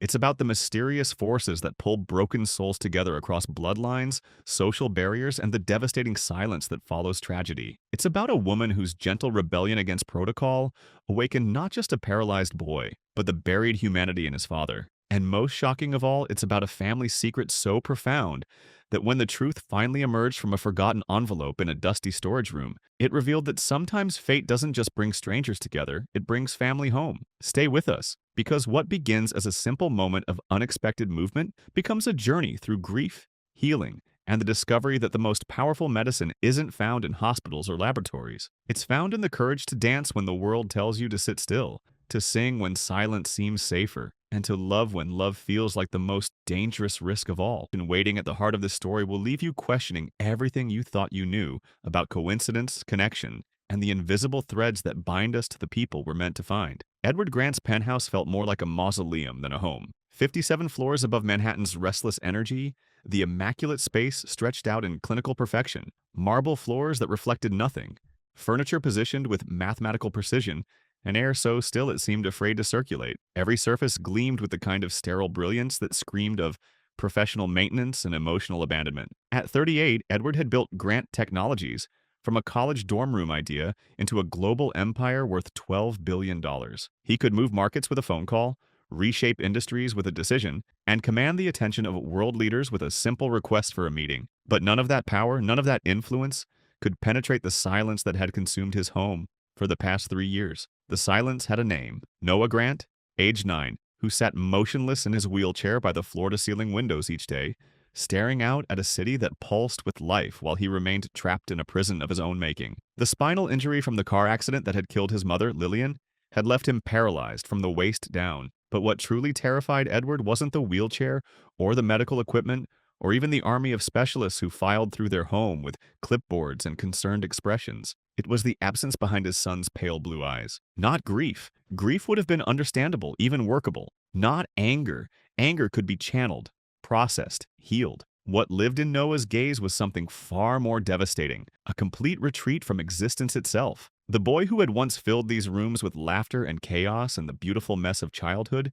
had simply disappeared. His body remained, breathing and blinking and going through the mechanical motions of survival. But Noah, the essential spark that made him who he was, had evacuated so thoroughly that sometimes Edward wondered if his son had died in that car, along with his mother. The medical bills could have bankrupted a small nation. Edward had spared no expense, flying in specialists from Switzerland, Japan, and South Africa. He'd funded experimental neurological programs, invested millions in cutting-edge virtual reality therapy systems, and transformed an entire floor of their building into a private medical facility that rivaled the best children's hospitals in the world. Physical therapists, occupational therapists, speech therapists, art therapists, music therapists, they came and went like a revolving door of hope and disappointment. Each one arrived with confidence and credentials, armed with techniques that had worked miraculous breakthroughs with other children. Each one left 3 to 6 months later with the same bewildered expression and the same gentle recommendation. Perhaps it was time to consider that Noah might simply need more time. Years, perhaps, maybe a lifetime. But Edward refused to accept that verdict. He approached his son's condition the same way he approached every business challenge, with relentless research, unlimited resources, and the absolute conviction that every problem had a solution if you were smart enough and determined enough to find it. He read every study published on pediatric trauma recovery, consulted with neurologists in 12 countries, and funded research into experimental treatments that existed only in theoretical papers. What he couldn't understand, what no amount of money or expertise could explain, was why Noah would sometimes track movement with his eyes for a few seconds, or why his fingers would occasionally twitch in what might have been an attempt to reach for something, only to retreat back into stillness the moment anyone noticed. These tiny flickers of engagement were more tormenting than complete absence would have been, because they suggested that somewhere inside that silent shell, his son was still there, choosing not to emerge. The penthouse staff moved through their daily routines with the hushed efficiency of funeral directors. Margaret, the head housekeeper who had worked for the family since before Noah was born, spoke in whispers and avoided eye contact whenever she entered Noah's room. James, the personal chef, prepared elaborate meals that went untouched, replacing them 3 times a day with the mechanical persistence of someone who had long since stopped hoping for appreciation. Dr. Patricia Hendricks, Noah's full-time nurse, monitored his physical condition with clinical precision while carefully avoiding any conversation about emotional progress. And then there was Rosa. Miles had been working as part of the cleaning crew for exactly 43 days when everything changed. She was 28 years old, though she carried herself with the quiet dignity of someone who had learned early that life required both resilience and grace. Her dark hair was always pulled back in a simple ponytail, her uniform was always spotless, and her movements through the penthouse were so unobtrusive that most days Edward forgot she was there at all. Unlike the other staff members, Rosa didn't treat the penthouse like a shrine to tragedy. She cleaned around Noah's wheelchair without the theatrical tiptoe that everyone else employed. She hummed softly while she worked, barely audible melodies in what sounded like Portuguese or Spanish, though Edward had never bothered to ask. She never tried to engage Noah directly, never spoke to him in the artificially cheerful tone that therapists used, never made the mistake of treating him like an invalid who needed to be handled with exaggerated care. In fact, if Edward had been pressed to describe Rosa's presence in their home, he might have said she was almost invisible, which was exactly why what happened on that Tuesday morning in October was so completely impossible to explain. Edward's day had begun like every other day for the past 3 years. He woke at 5:30 a.m. to the sound of his phone's alarm, checked overnight emails from his Tokyo and London offices, and spent an hour reviewing market reports while his personal trainer waited in the penthouse gym. By 7 a.m., he was showered, dressed, and reviewing the day's schedule over coffee that he never actually tasted, his mind already moving through the series of meetings, decisions, and negotiations that would fill the next 12 hours. He paused outside Noah's room as he did every morning, listening for any sound that might suggest his son was awake. The silence that greeted him was familiar, but no less devastating for its predictability. He pushed the door open quietly, expecting to see Noah in his usual position by the window, staring out at the city with the blank expression that had become his default setting. Instead, he saw the untouched breakfast tray sitting on the side table where Dr. Hendricks had left it the night before. Noah hadn't eaten anything substantial in weeks, surviving on protein shakes and the occasional piece of fruit that could be coaxed into him with tremendous effort. Edward made a mental note to call the nutritionist again, though he already knew what she would say. They couldn't force him to eat, and until his emotional state improved, his appetite would remain essentially non-existent. The board meeting that morning was supposed to be routine: quarterly reports, budget approvals, and a presentation on their expansion into Southeast Asian markets. Edward sat at the head of the polished conference table in Grant Technologies' Manhattan headquarters, listening to his CFO explain profit margins and market projections with the same engagement he might have shown for a grocery list. His mind kept drifting back to Noah's breakfast tray, to the way his son's shoulders had looked so small and fragile in the oversized wheelchair, to the growing fear that they were losing him one silent day at a time. Then his assistant knocked and entered with an apologetic expression. "Mr. Grant, I'm sorry to interrupt, but I just received word that the Singapore delegation had to reschedule. Their flight was delayed by mechanical issues, and they won't arrive until Thursday." Edward stared at her for a moment, his mind struggling to process the information. The Singapore meeting was supposed to be the centerpiece of his afternoon, a crucial negotiation for a partnership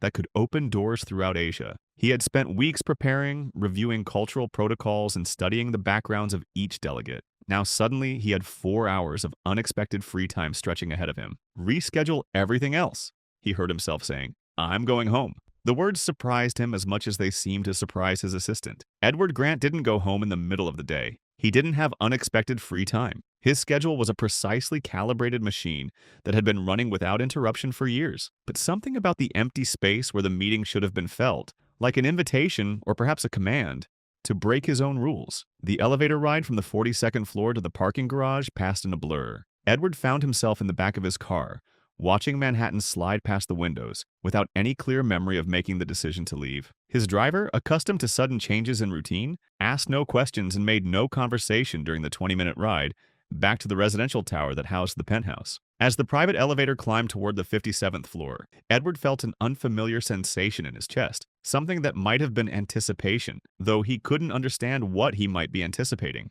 Perhaps it was just the novelty of arriving home before sunset, of breaking the rigid routine that had governed his life since Lillian's death. Perhaps it was the hope, however irrational, that he might find Noah doing something different, something that would suggest progress was possible after all. The elevator doors opened with their usual whisper-quiet precision, revealing the familiar expanse of marble and chrome that served as the penthouse's entry hall. Edward stepped out, already mentally reviewing the list of tasks he could accomplish during his unexpected free time. Calls to return, reports to review, emails that had been accumulating while he sat through the morning's meetings. But then he heard something that stopped him in his tracks. Music. It was faint, barely audible over the ambient hum of the penthouse's climate control system. Not the kind of music that played through the built-in sound system. Something with more texture, more imperfection. Something alive. Edward stood frozen in the entryway, his briefcase still in his hand, his mind struggling to process this impossible addition to the soundscape of his perfectly controlled environment. The melody was delicate but steady, a waltz that seemed to float rather than simply play.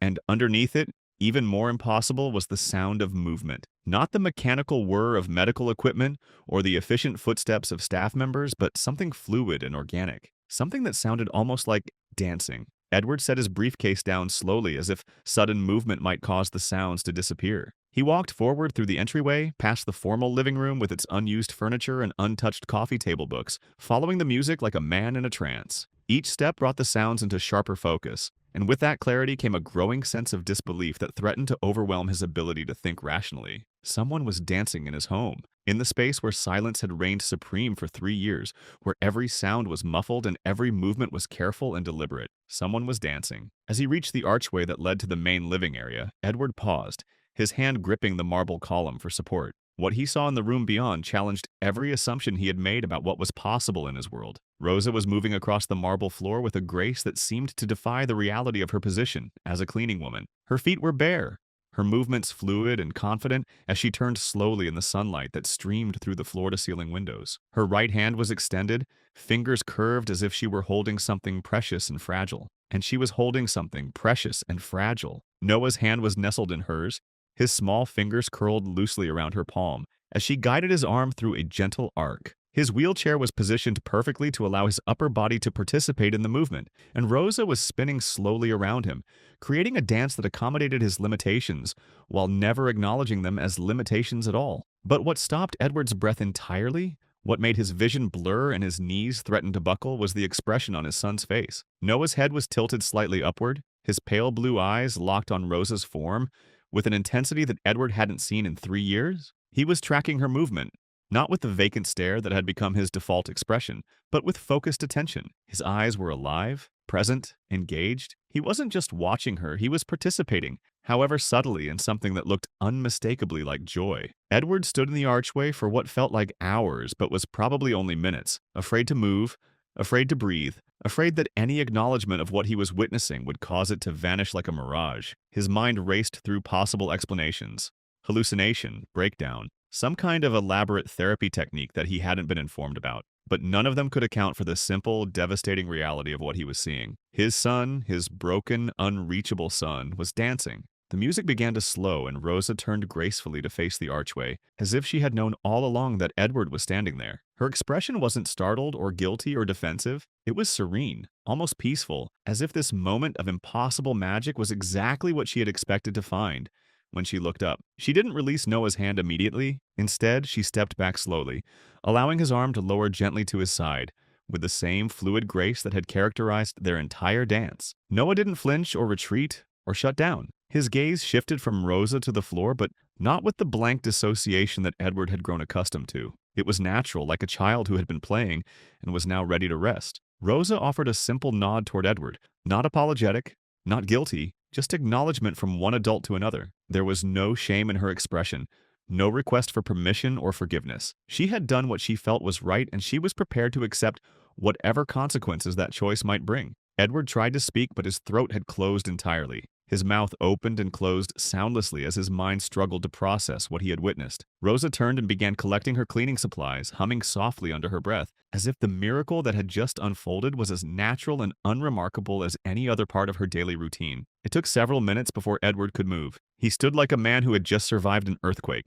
his legs unsteady and his equilibrium completely destroyed. His mind reeled through a cascade of questions and emotions: disbelief, wonder, fear, hope, anger, gratitude, all competing for space in a consciousness that had been carefully structured to avoid exactly this kind of overwhelming experience. Was this a violation of the strict boundaries he had established around Noah's care? Was it a breakthrough that could change everything? Did Rosa have some kind of medical training that he wasn't aware of? Who had given her permission to touch his son, to move him, to engage with him in a way that no trained professional had been able to accomplish? And yet beneath all of those rational questions, one truth burned with undeniable clarity. What he had just witnessed was more real, more present, more alive than anything that had happened in their home since the accident. Rosa hadn't forced Noah to respond or manipulated him into participation. She had simply offered him an invitation to feel something other than numbness, and he had accepted. Edward walked slowly toward Noah's wheelchair, half expecting his son to revert to his usual catatonic state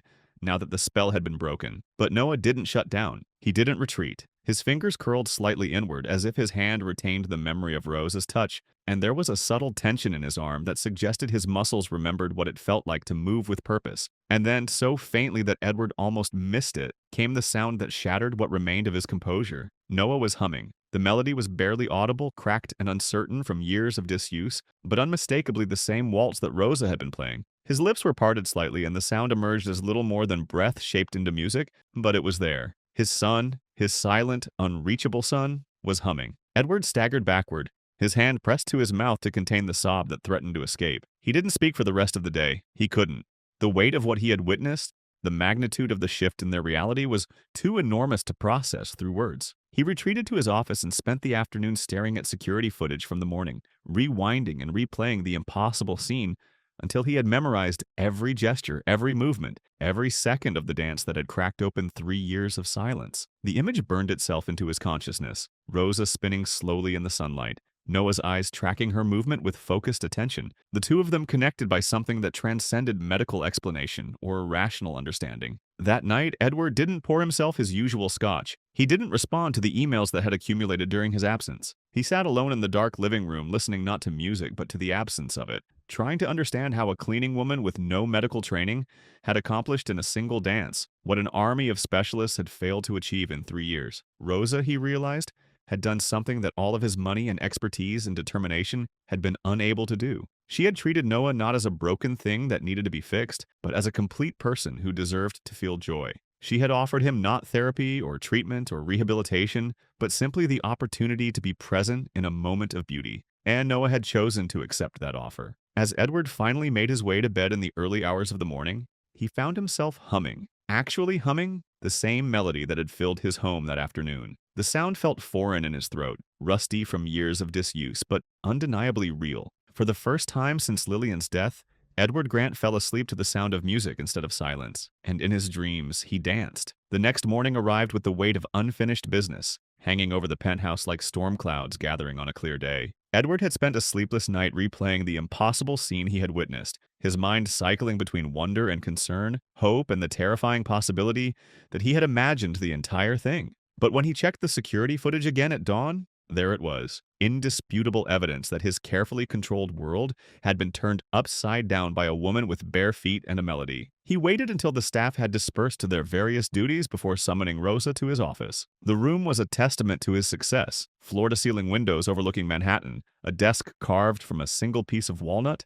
walls lined with awards and photographs documenting his rise from struggling entrepreneur to billionaire CEO. It was a space designed to intimidate, to remind visitors of the vast gulf between his power and their dependence on his goodwill. Rosa entered without hesitation, her chin slightly raised in a way that suggested she was prepared for whatever conversation was about to unfold. She declined his gesture toward the leather chair positioned across from his desk, choosing instead to stand with her hands folded in front of her cleaning apron. Her posture was respectful but not submissive, dignified but not defiant. She was, Edward realized, completely unintimidated by the trappings of his wealth and authority. "Explain what you were doing," he said, his voice deliberately low and clipped. He had practiced this conversation during his sleepless night, preparing himself to be firm but fair, authoritative but not cruel. He needed answers, and he needed them to make sense within the framework of rules and protocols that governed every aspect of Noah's care. Rosa met his eyes directly, her expression calm and unwavering. "I was dancing," she said simply. The straightforward honesty of her response caught Edward off guard. He had expected defensiveness, excuses, perhaps an attempt to explain away what had happened as some kind of misunderstanding. Instead, she had given him exactly what he had asked for, an explanation that was both completely accurate and utterly insufficient. "With my son," he said, his jaw tightening as he spoke the words. Rosa nodded once. "Yes?" The silence that followed was sharp with tension. Edward rose from his chair and began pacing behind his desk, his movements sharp and agitated. Everything about this conversation was wrong. Rosa should have been apologetic, flustered, eager to explain herself and beg for forgiveness. Instead, she stood like a woman who had done exactly what she intended to do and was prepared to accept the consequences without regret. Why? The question came out harder than he had intended, nearly spat rather than spoken. Rosa's expression didn't change. "Because I saw something in him," she said, her voice steady and sure. "A flicker. I played a song, and his fingers twitched. He followed the rhythm. So I moved with him." Edward stopped pacing and turned to face her fully. "You are not a therapist, Rosa. You are not trained.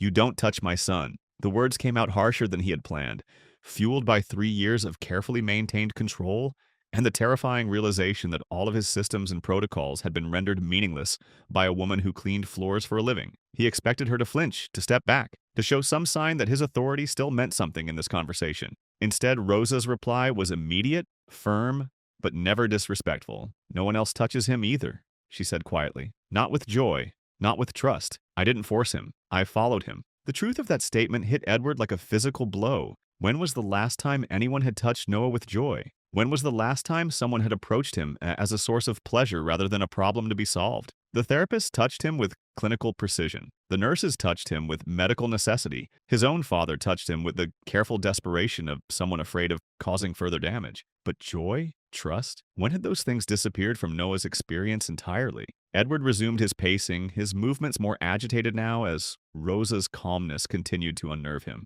"You could have undone months of therapy," he muttered, though the words felt hollow even as he spoke them. "Years, there is structure, protocol." Rosa said nothing, allowing his statement to hang in the air between them. Her silence was more powerful than any argument she could have made because they both knew the truth. The months and years of therapy had produced no measurable progress. The structure and protocol he was so desperately defending had failed completely to reach the child they were supposed to help. Edward turned toward her, his voice rising with frustration and something that might have been fear. "Do you know what I pay for his care? What his specialists say?" Rosa finally spoke again, her words coming slower this time, weighted with a kind of gentle certainty that made them impossible to dismiss. "Yes," she said, "and yet they don't see what I saw today. He chose to follow with his eyes, with his spirit, not because he was told to, because he wanted to." Edward felt his carefully constructed defenses beginning to crack. This wasn't how the conversation was supposed to go. He was supposed to be in control, setting boundaries, re-establishing the order that governed their lives. Instead, he found himself confronting the uncomfortable possibility that Rosa had accomplished something that all of his money and expertise had failed to achieve. "You think a smile is enough?" he asked, his voice cracking slightly. "That music and twirling solve trauma?" Rosa didn't answer immediately. She knew it wasn't her place to argue theoretical points about trauma recovery or child psychology. She wasn't qualified to debate treatment methodologies with a man who had consulted with the best specialists in the world. But she also knew that trying to engage on that level would miss the essential truth of what had happened. Instead, she said something that cut straight to the heart of everything Edward was afraid to acknowledge. "I danced because I wanted to make him smile because no one else has." The words landed harder than she had perhaps intended. Edward's fists clenched at his sides, his throat suddenly dry as the full impact of her statement sank in. How long had it been since anyone had approached Noah with the simple, uncomplicated desire to bring him joy? How long since someone had looked at him and seen not a collection of symptoms and deficits, but a child who deserved to feel happiness? "You crossed a line," Edward said. But his voice had lost its authority. The anger was still there, but it was mixed now with something more complex and harder to define. Rosa nodded once, acknowledging the truth of his statement without showing any sign of regret. "Maybe," she said, "but I'd do it again." The simple declaration hung between them like a challenge. Edward had come close to firing her. The impulse was there, demanding that he reestablish control and order, that he protect the systems he had built to shield the people he loved from further harm. But something in Rosa's last sentence clung to him, refusing to be dismissed. "He was alive, Mr. Grant," she said quietly, "even just for a minute." Edward felt the fight go out of him all at once. He sank back into his chair, suddenly exhausted by the effort of maintaining his anger in the face of her unshakable certainty. She was right, and they both knew it. For one brief, impossible moment, Noah had been present in a way he hadn't been since the accident. The clinical measurements and therapeutic goals that had governed their lives for 3 years had been rendered meaningless by a few minutes of spontaneous movement and music. He dismissed Rosa with a small wave of his hand, unable to trust his voice to remain steady if he tried to speak. She gave one final nod and left him alone in his office, surrounded by all the symbols of his success and power, feeling more disarmed and uncertain than he had in years. Edward stared out the window at the city stretching below, his reflection ghosted in the glass like a man haunting his own life. He had expected to feel victorious after putting Rosa in her place, to have restored the sense of control that her actions had threatened. Instead, he felt hollow, as if something essential had been taken from him during their conversation. Her words echoed in his mind, not with rebellion or sentiment, but with the terrible clarity of truth. She hadn't begged to stay or pleaded her case, or tried to convince him that what she had done was justified by any standard he might recognize. She had simply told him what she had seen in Noah, something he hadn't seen in years. It was like she had spoken directly to a wound in him that still bled beneath all the layers of efficiency and logic he had built up around his grief. The realization that followed was even more disturbing. Rosa hadn't just reached Noah with her dancing. She had reached him too,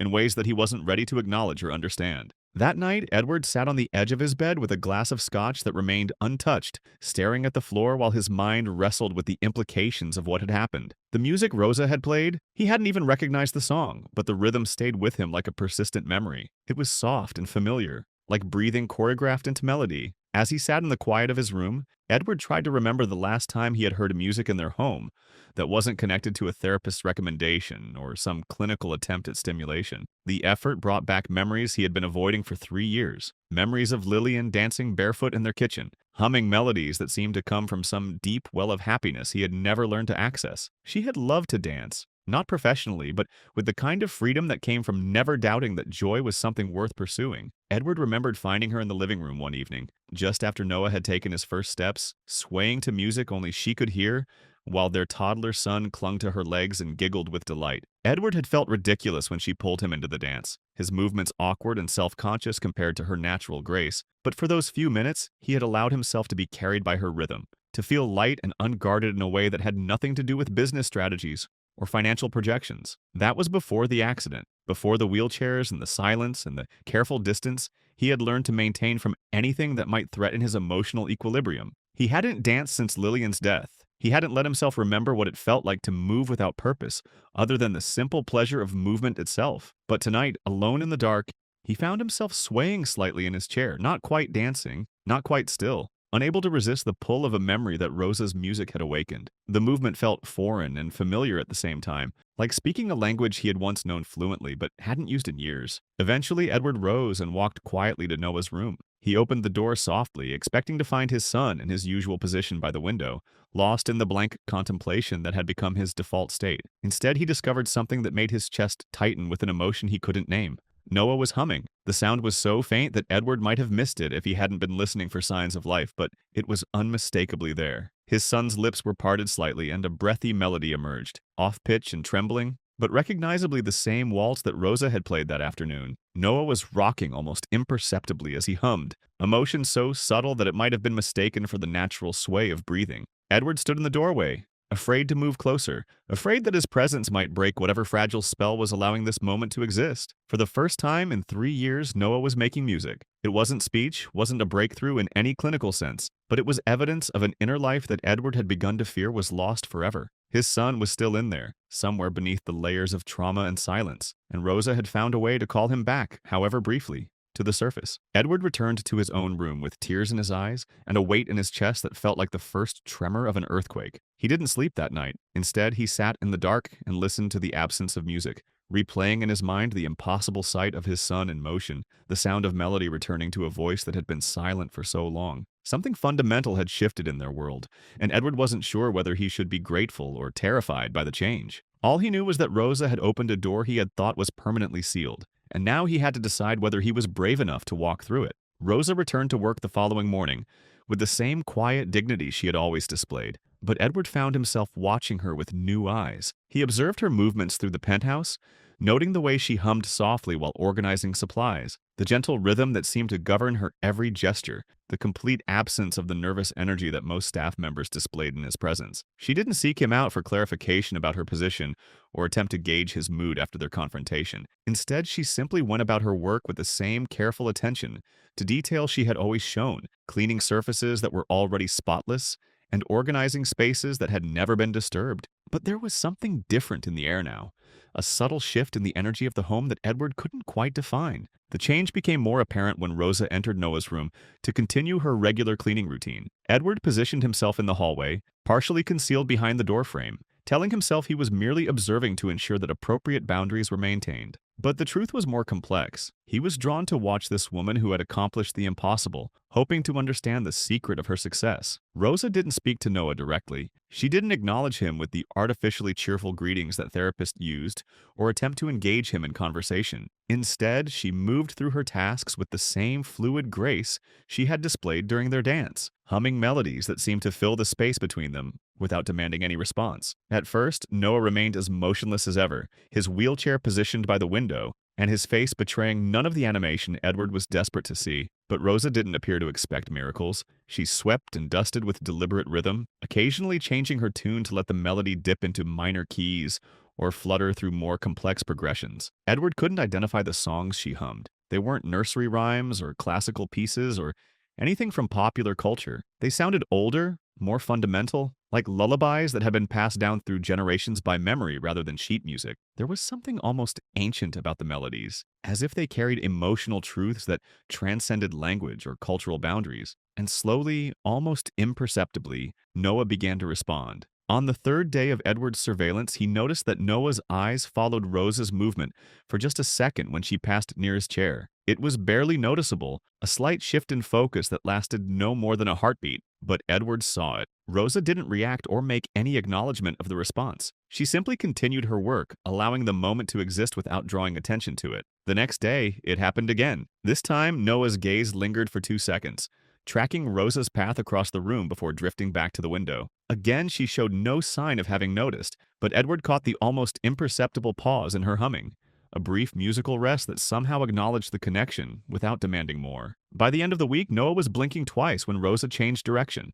Not random blinks, but purposeful ones that seemed to constitute a form of communication. Edward recognized the pattern from their old bedtime rituals, when Noah would blink twice to mean yes, and once to mean no in the silly games they used to play before sleep. It was almost like watching a conversation conducted entirely in silence, with Rosa offering gentle invitations through her presence and movement. while Noah responded in the only way he could manage. Edward found himself holding his breath during these exchanges, afraid that any disturbance might break the delicate thread of connection that was slowly being woven between them. Rosa never imposed expectations or timelines on these interactions. She didn't push for more engagement or celebrate the small victories in ways that might make Noah self-conscious about his responses. Instead, she created a consistent presence that he could lean into when he felt ready, offering rhythm and melody as gifts rather than requirements. Sometimes she would pause in her cleaning to tap a wooden spoon gently against a bucket, creating soft percussion that barely qualified as sound, but somehow filled the room with intentional music. During these moments, Edward would watch Noah's foot twitch, just once, barely perceptible,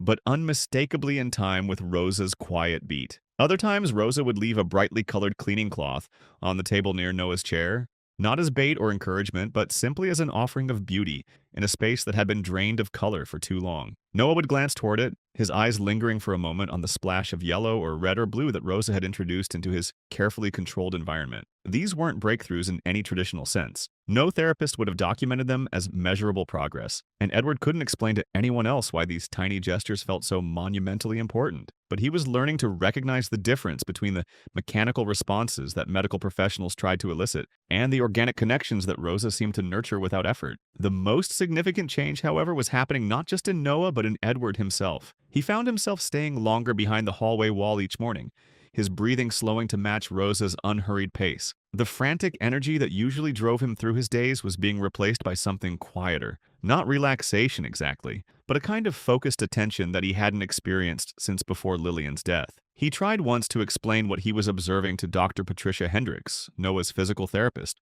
but the words died in his mouth before he could form them into coherent sentences. How could he articulate the significance of eye twitches and finger curls to someone who measured progress in terms of range of motion and response time? How could he describe the way Rosa's presence seemed to create a pocket of possibility in a space that had been dominated by medical necessity? Dr. Hendricks would have called it anecdotal evidence, interesting but unverifiable, difficult to replicate in controlled conditions. She would have asked for measurable data, for quantifiable improvements that could be documented and tracked over time. But Edward was beginning to understand that what was happening between Rosa and Noah existed in a realm that couldn't be captured by charts and graphs. It was about trust. It was about the radical act of seeing Noah not as a collection of symptoms to be managed, but as a complete person who deserved to experience joy, even if that joy had to be measured in blinks and twitches rather than words and movement. Rosa treated these moments like seeds rather than performances, something to be tended with patience rather than celebrated with fanfare. She never announced what was happening or called attention to Noah's responses. When her shift ended each day, she would gather her supplies, nod politely to Edward if their paths crossed, and disappear down the elevator as if she hadn't just participated in the gradual resurrection of a child who had been lost to the world. On the 6th day of Edward's observation, something happened that shifted the entire dynamic of what he thought he understood about his son's condition. Rosa was finishing her usual routine when she walked to the table near Noah's wheelchair and paused. Without saying a word, she pulled a napkin from her pocket, plain white, the kind they kept in bulk for practical use, and placed it carefully on the surface where Edward would be sure to see it. She glanced once toward the hallway where she knew he was watching, a look that was neither challenging nor submissive, but simply acknowledging.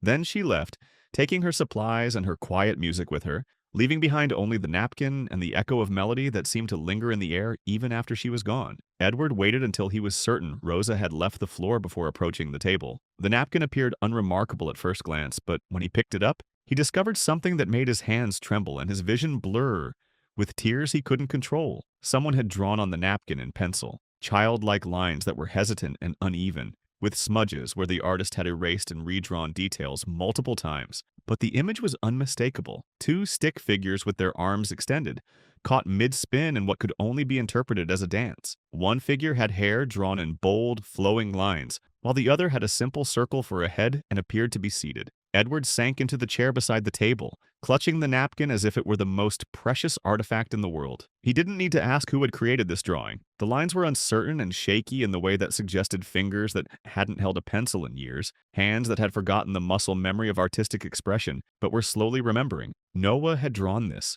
His son, who hadn't initiated any form of communication in 3 years, who hadn't shown interest in art or creativity or self-expression since the accident, had somehow found the motivation and coordination to capture the moment of his dance with Rosa. More than that, he had chosen to share it. to leave it where his father would find it, like a message in a bottle thrown into an ocean of silence. The simplicity of the drawing was more devastating than any photograph could have been. In those few uncertain lines, Edward could see everything. The moment Rosa had spun with Noah's hand in hers, the way the sunlight had caught them both in its warmth, the expression of pure presence that had transformed his son's face from blank to alive. But, most importantly, he could see that this was what Noah had chosen to remember. Out of all the moments in his days, the medical procedures, the therapy sessions, the careful ministrations of nurses and doctors, this was the experience that had been significant enough to preserve in art. This dance, this connection, this brief taste of joy had been worth the enormous effort required to translate it from memory to image. Edward didn't frame the drawing or show it to anyone or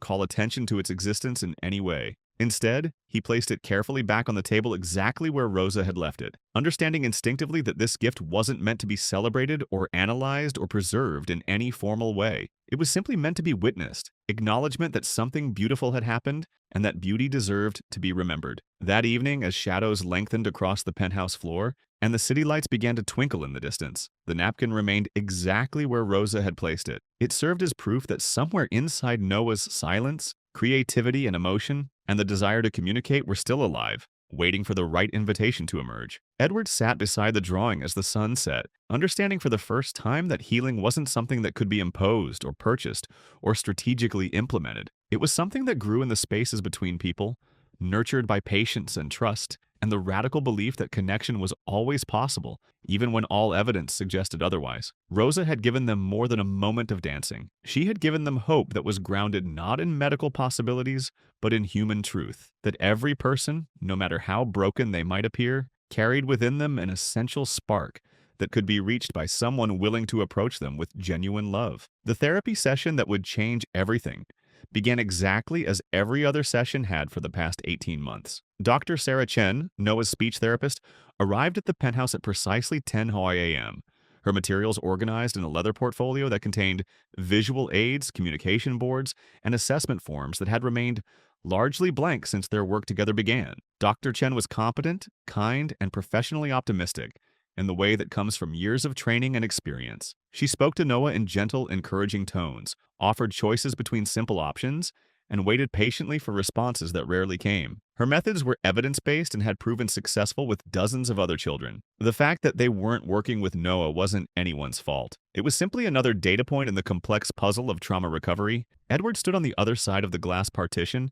that separated Noah's therapy room from the hallway, arms crossed in his habitual posture of controlled observation. He had attended hundreds of these sessions over the years, each one following the same predictable pattern: gentle engagement, careful prompting, patient waiting, and ultimately disappointed documentation of minimal progress. Carla, the head nurse who had been with their family since the accident, sat in her usual corner chair, taking notes and occasionally offering supportive comments when Dr. Chen looked in her direction. The dynamic was familiar, professional, and utterly ineffective, but it represented the best that money could buy and medical science could offer. Then the elevator chimed, and Rosa stepped into the therapy room. She moved with her characteristic quiet confidence, carrying a folded scarf in her hands, soft fabric in muted blues and greens that looked worn in the way that suggested sentimental value rather than neglect. She didn't interrupt or announce her presence. She simply stood at the threshold of the room, waiting until Dr. Chen noticed her arrival. There was a moment of hesitation as the therapist tried to process this deviation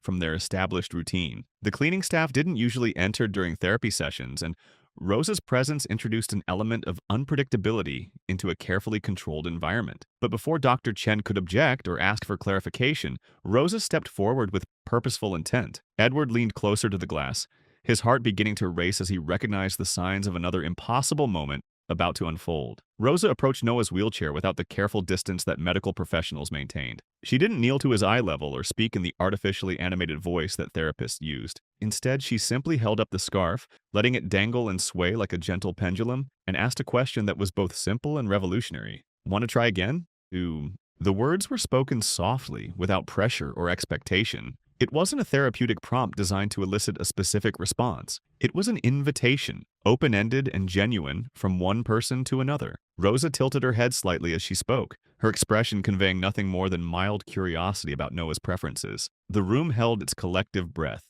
Dr. Chen turned slightly, unsure whether to intervene or observe. Carla's pen froze above her notepad as she watched this unprecedented deviation from protocol. Edward's hand pressed against the glass, his vision tunneling until the only thing he could see was his son's face. Noah blinked once, then again. Two slow, deliberate blinks that Edward recognized as the signal they had used in bedtime games years ago. The unmistakable sign for yes. Dr. Chen gasped quietly, the sound escaping before she could contain it. Edward's hand slipped from the glass as his knees threatened to buckle. The magnitude of what had just happened was almost impossible to process. Noah had understood a question, made a conscious choice, and communicated his decision clearly. He had said yes. Rosa didn't cheer or react with visible excitement. She simply smiled, not at Noah but with him, and began to slowly loop the scarf around her fingers. What followed was a demonstration of intuitive therapy that no textbook had ever described, and no certification program had ever taught. Rosa made a gentle game of wrapping the scarf around her hand and then unraveling it,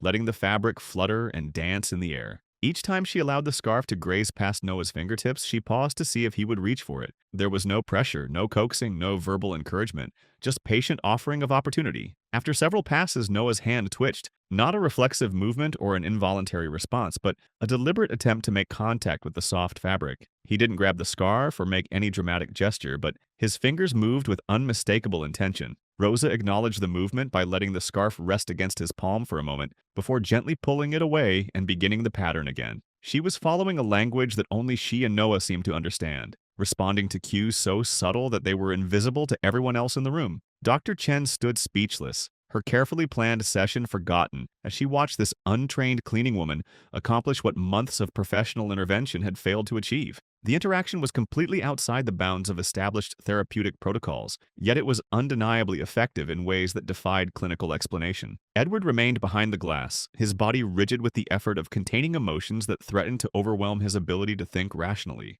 For 3 years, he had paid the most qualified professionals in the world to unlock his son's potential. He had invested millions in state-of-the-art equipment and cutting-edge techniques. And here was Rosa, with no credentials and no training, holding a simple piece of fabric and coaxing responses from Noah that no one else had been able to elicit. It wasn't just the physical interaction that was remarkable, it was the quality of attention that Rosa brought to the moment. She wasn't following a treatment plan or working toward predetermined goals. She was simply being present with Noah, allowing him to set the pace and define the terms of their interaction. The session continued for another 20 minutes, with Rosa patiently offering the scarf and Noah gradually becoming more responsive to her movements. By the end, he was making deliberate contact with the fabric each time it passed within reach, and his eyes remained focused on Rosa's face rather than drifting to the window or the floor. When Rosa finally gathered the scarf and prepared to leave, she did so without fanfare or celebration. She nodded politely to Dr. Chen, acknowledged Carla with a brief smile, and walked toward the door, as if what had just transpired was no more remarkable than any other part of her daily routine.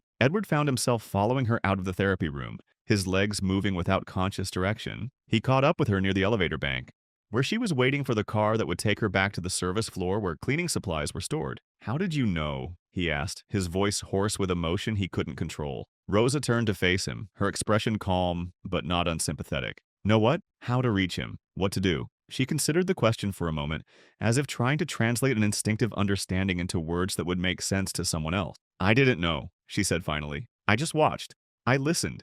He told me what he needed." The simplicity of her answer was both enlightening and frustrating. Edward had spent years analyzing Noah's condition, consulting with experts, studying research papers and treatment protocols. He had approached his son's recovery with the same systematic methodology that had built his business empire. But Rosa had accomplished more in 20 minutes than all of that effort had achieved, simply by paying attention to what Noah was actually communicating rather than what the professionals expected him to communicate. "You're not trained for this," Edward said, though the words carried less authority than accusation now. "No," Rosa agreed, "but maybe that's why it works." The elevator arrived and Rosa stepped inside without looking back. Edward stood in the hallway long after the doors had closed, trying to process the implications of what he had witnessed. His son had responded to a question. He had made choices and communicated those choices clearly. He had engaged with another person in a way that suggested not just awareness, but genuine desire for connection. And it had happened not because of expert intervention or expensive equipment, but because a cleaning woman had approached Noah with curiosity instead of pity,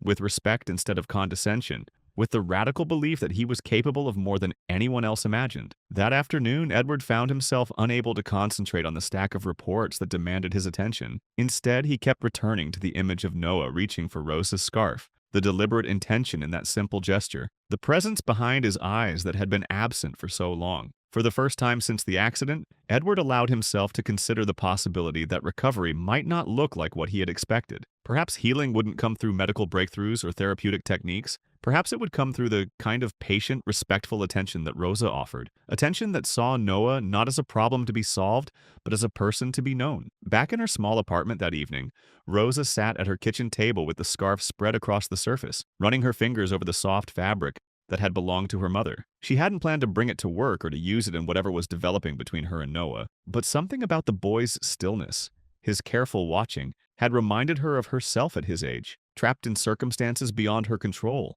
desperate for someone to see past the surface of her situation to the person waiting underneath. The scarf smelled faintly of lavender and thyme, scents that her mother had loved and that Rosa had carried with her through years of uncertainty and loss. It wasn't therapeutic equipment or a carefully designed intervention tool. It was simply a connection to love and memory offered freely to a child who had been surrounded by expertise but starved of genuine human warmth. Rosa understood something that all the professionals had missed. Noah didn't need to be fixed because he wasn't broken. He was protecting himself in the only way he knew how, and any real healing would have to begin with respect for the intelligence of that protection. She folded the scarf carefully and placed it in the drawer beside her bed, already knowing that she would bring it again tomorrow. Not because she had a plan or because she understood the science of what was happening, but because Noah had asked her to try again. And that was the only invitation she needed. The discovery happened purely by accident, if accident was even the right word for something that felt so inevitable in retrospect. Rosa had been cleaning the storage room with more thoroughness than the task strictly required, drawn by the same instinct that had led her to dance with Noah weeks earlier. Something about the penthouse was calling for a deeper attention, for the kind of careful tending that went beyond surface maintenance. The storage room hadn't been properly organized in years. Edward insisted that certain items be preserved just in case, but he never visited the space himself, leaving it to accumulate the detritus of a life that had been frozen in time since Lillian's death. Boxes marked Lillian Keep sat stacked against one wall, their contents untouched and gathering dust like artifacts in a museum that no one visited. Rosa moved the boxes carefully, not out of curiosity, but from a professional instinct to clean the surfaces beneath them. As she shifted a stack of containers marked with dates from 5 years past, an antique cabinet in the corner creaked slightly, and a small drawer that had been concealed behind the boxes slid partially open. Inside the drawer was nothing but dust and silence in a single envelope, yellowed at the corners with age and sealed with old-fashioned care. The handwriting on the front was unmistakably feminine, written in ink that had faded but not disappeared. The words made Rosa's breath catch in her throat.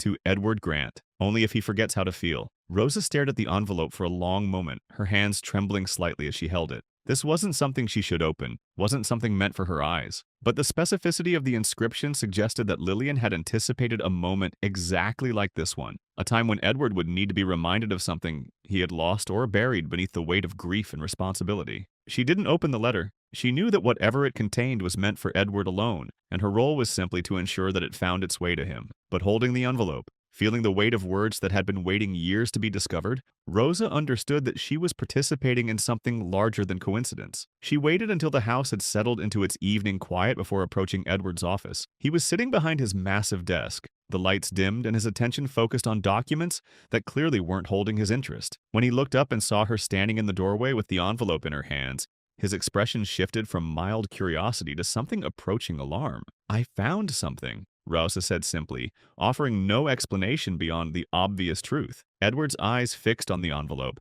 and even from across the room, he could see the handwriting that had once filled birthday cards and grocery lists and love notes tucked into his briefcase. His face went pale as Rosa approached, and placed the envelope on his desk with reverent care. "Where?" he asked, his voice hollow. "In storage, behind a drawer labeled Personal." It was sealed. Edward took the envelope with hands that shook despite his efforts to control them. For a long moment he didn't move, just stared at the inscription, as if trying to decode a message written in a language he had forgotten how to read. When he finally opened it, Rosa started to leave, understanding that whatever was inside wasn't meant to be shared. "Stay," Edward said, the word coming out more like a plea than a command. Rosa paused in the doorway, then stepped back inside and closed the door behind her. She remained standing while Edward unfolded the letter with the careful precision of someone handling something infinitely precious and potentially devastating. His eyes scanned the page once, then again, then a third time as his expression unraveled with each reading. The controlled composure that he wore like armor began to crack,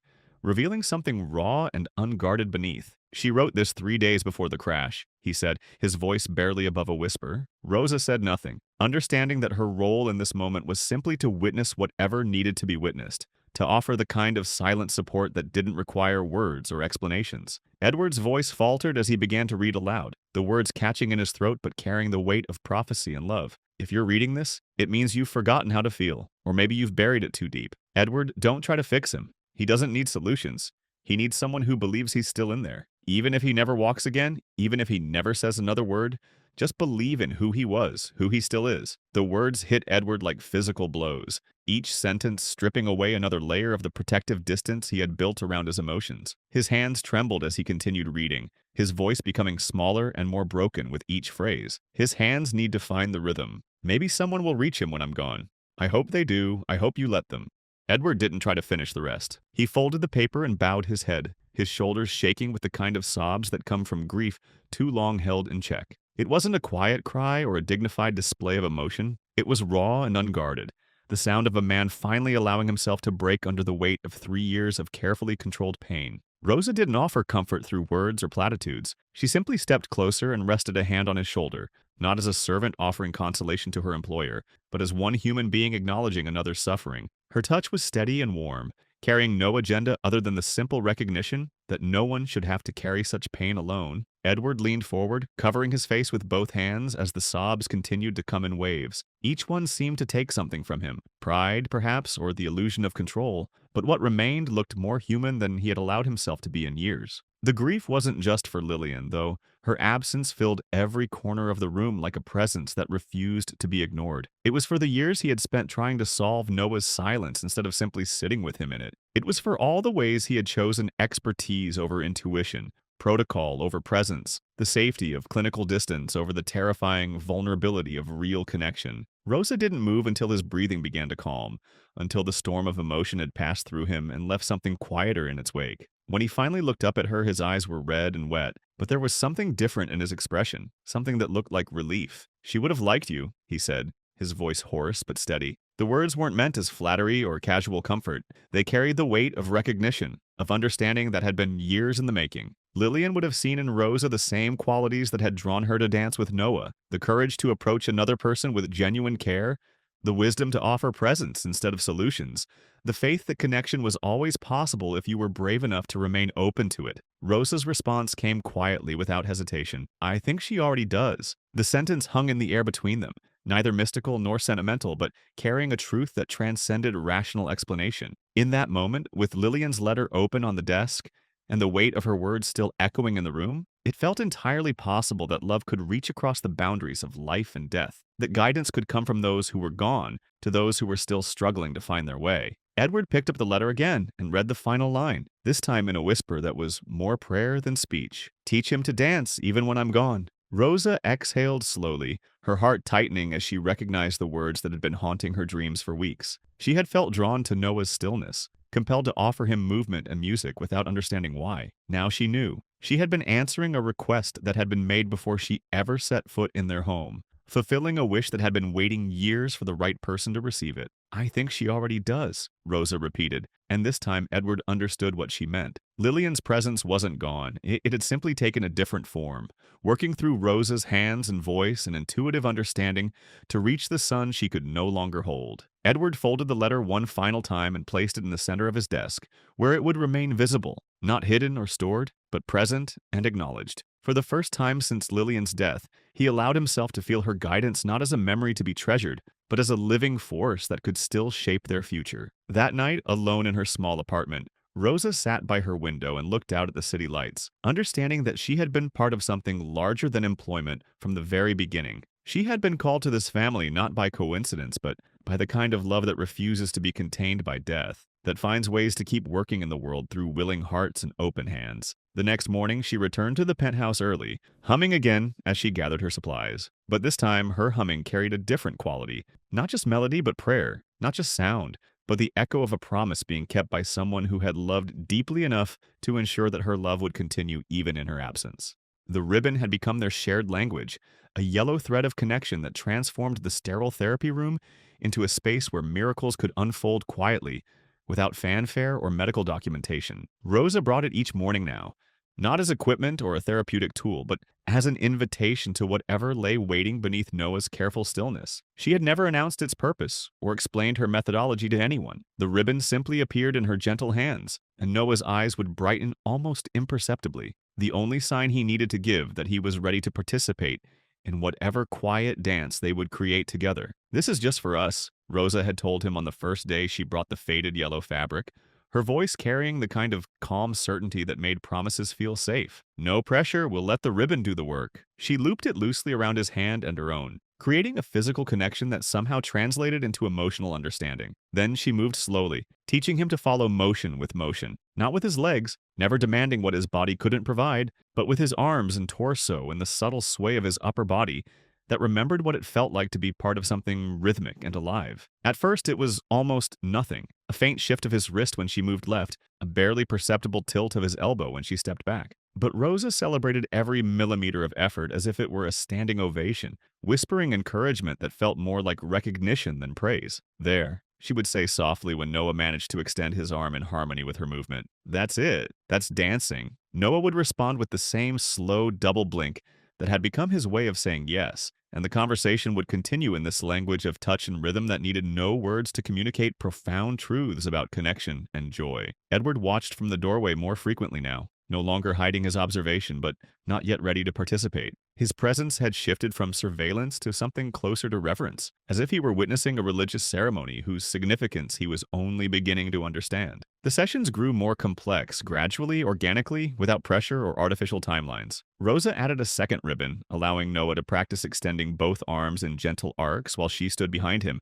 guiding but never forcing. His movements became more fluid, more confident, as if his body was remembering a language it had spoken fluently before trauma taught it to be silent. And Noah was responding in ways that transcended the physical. He no longer looked away when Rosa spoke to him. His eyes stayed focused on hers, not always, but more often. And there was something behind them now that looked unmistakably like anticipation. He was beginning to expect their sessions, to prepare for them in ways that suggested he was thinking about dancing even when the ribbons weren't present. "You're not following," Rosa told him one afternoon, smiling as she watched him lift his arm slightly before she had even begun to move. "You're leading." Noah didn't smile in return, not yet, not quite, but the corners of his mouth twitched in what might have been the beginning of one. The response was so subtle that anyone else might have missed it, but Rosa saw it and understood its significance. Somewhere inside his careful stillness, joy was stirring to life again. Edward began to notice changes in himself as well. He no longer stood with his arms crossed during these sessions. His shoulders weren't as rigid, and he found himself unconsciously swaying slightly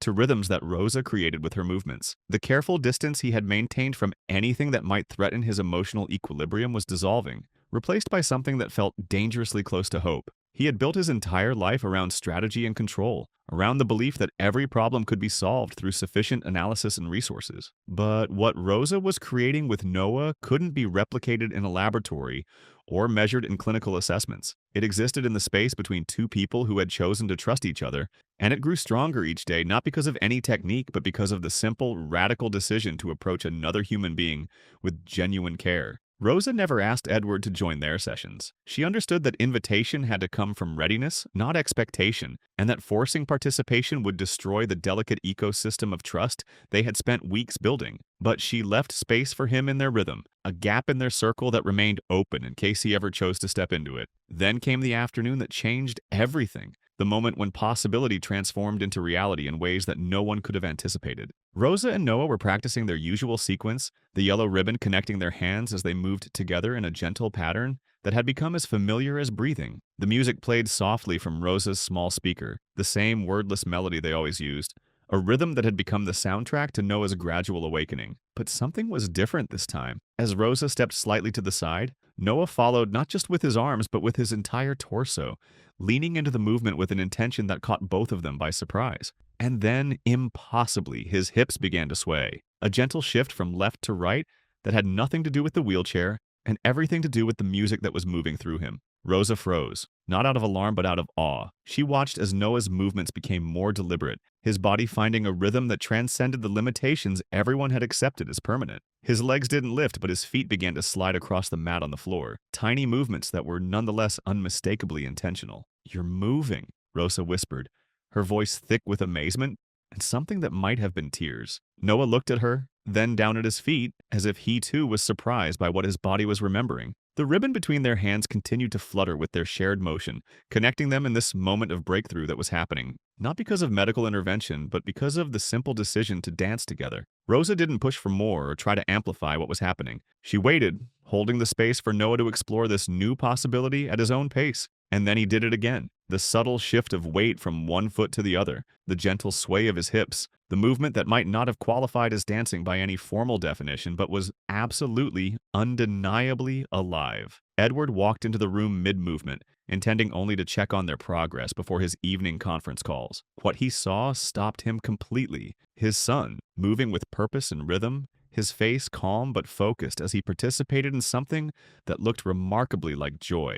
Edward's mind tried to analyze what he was witnessing, to find medical explanations for movement that every specialist had declared impossible. But his heart knew better. This wasn't about muscle reflexes or neurological recovery. This was about Noah choosing to engage with the world again, choosing to trust that movement could be safe and that rhythm could be a bridge back to life. The profound moment broke something open inside Edward, some carefully guarded door that grief had welded shut. Watching his son dance, seeing the subtle smile that was beginning to transform Noah's face, Edward felt his own body responding to the music for the first time in years. He found himself stepping forward, his shoes forgotten as his bare feet found the rhythm that Rosa and Noah had created. The movement felt awkward at first, unfamiliar after years of rigid control, but gradually his body remembered what it felt like to sway without purpose, other than the simple pleasure of motion. Rosa saw him approach and smiled, extending the second end of the ribbon in an invitation that required no words. Edward took it with hands that trembled slightly, not from nervousness, but from the magnitude of what was happening.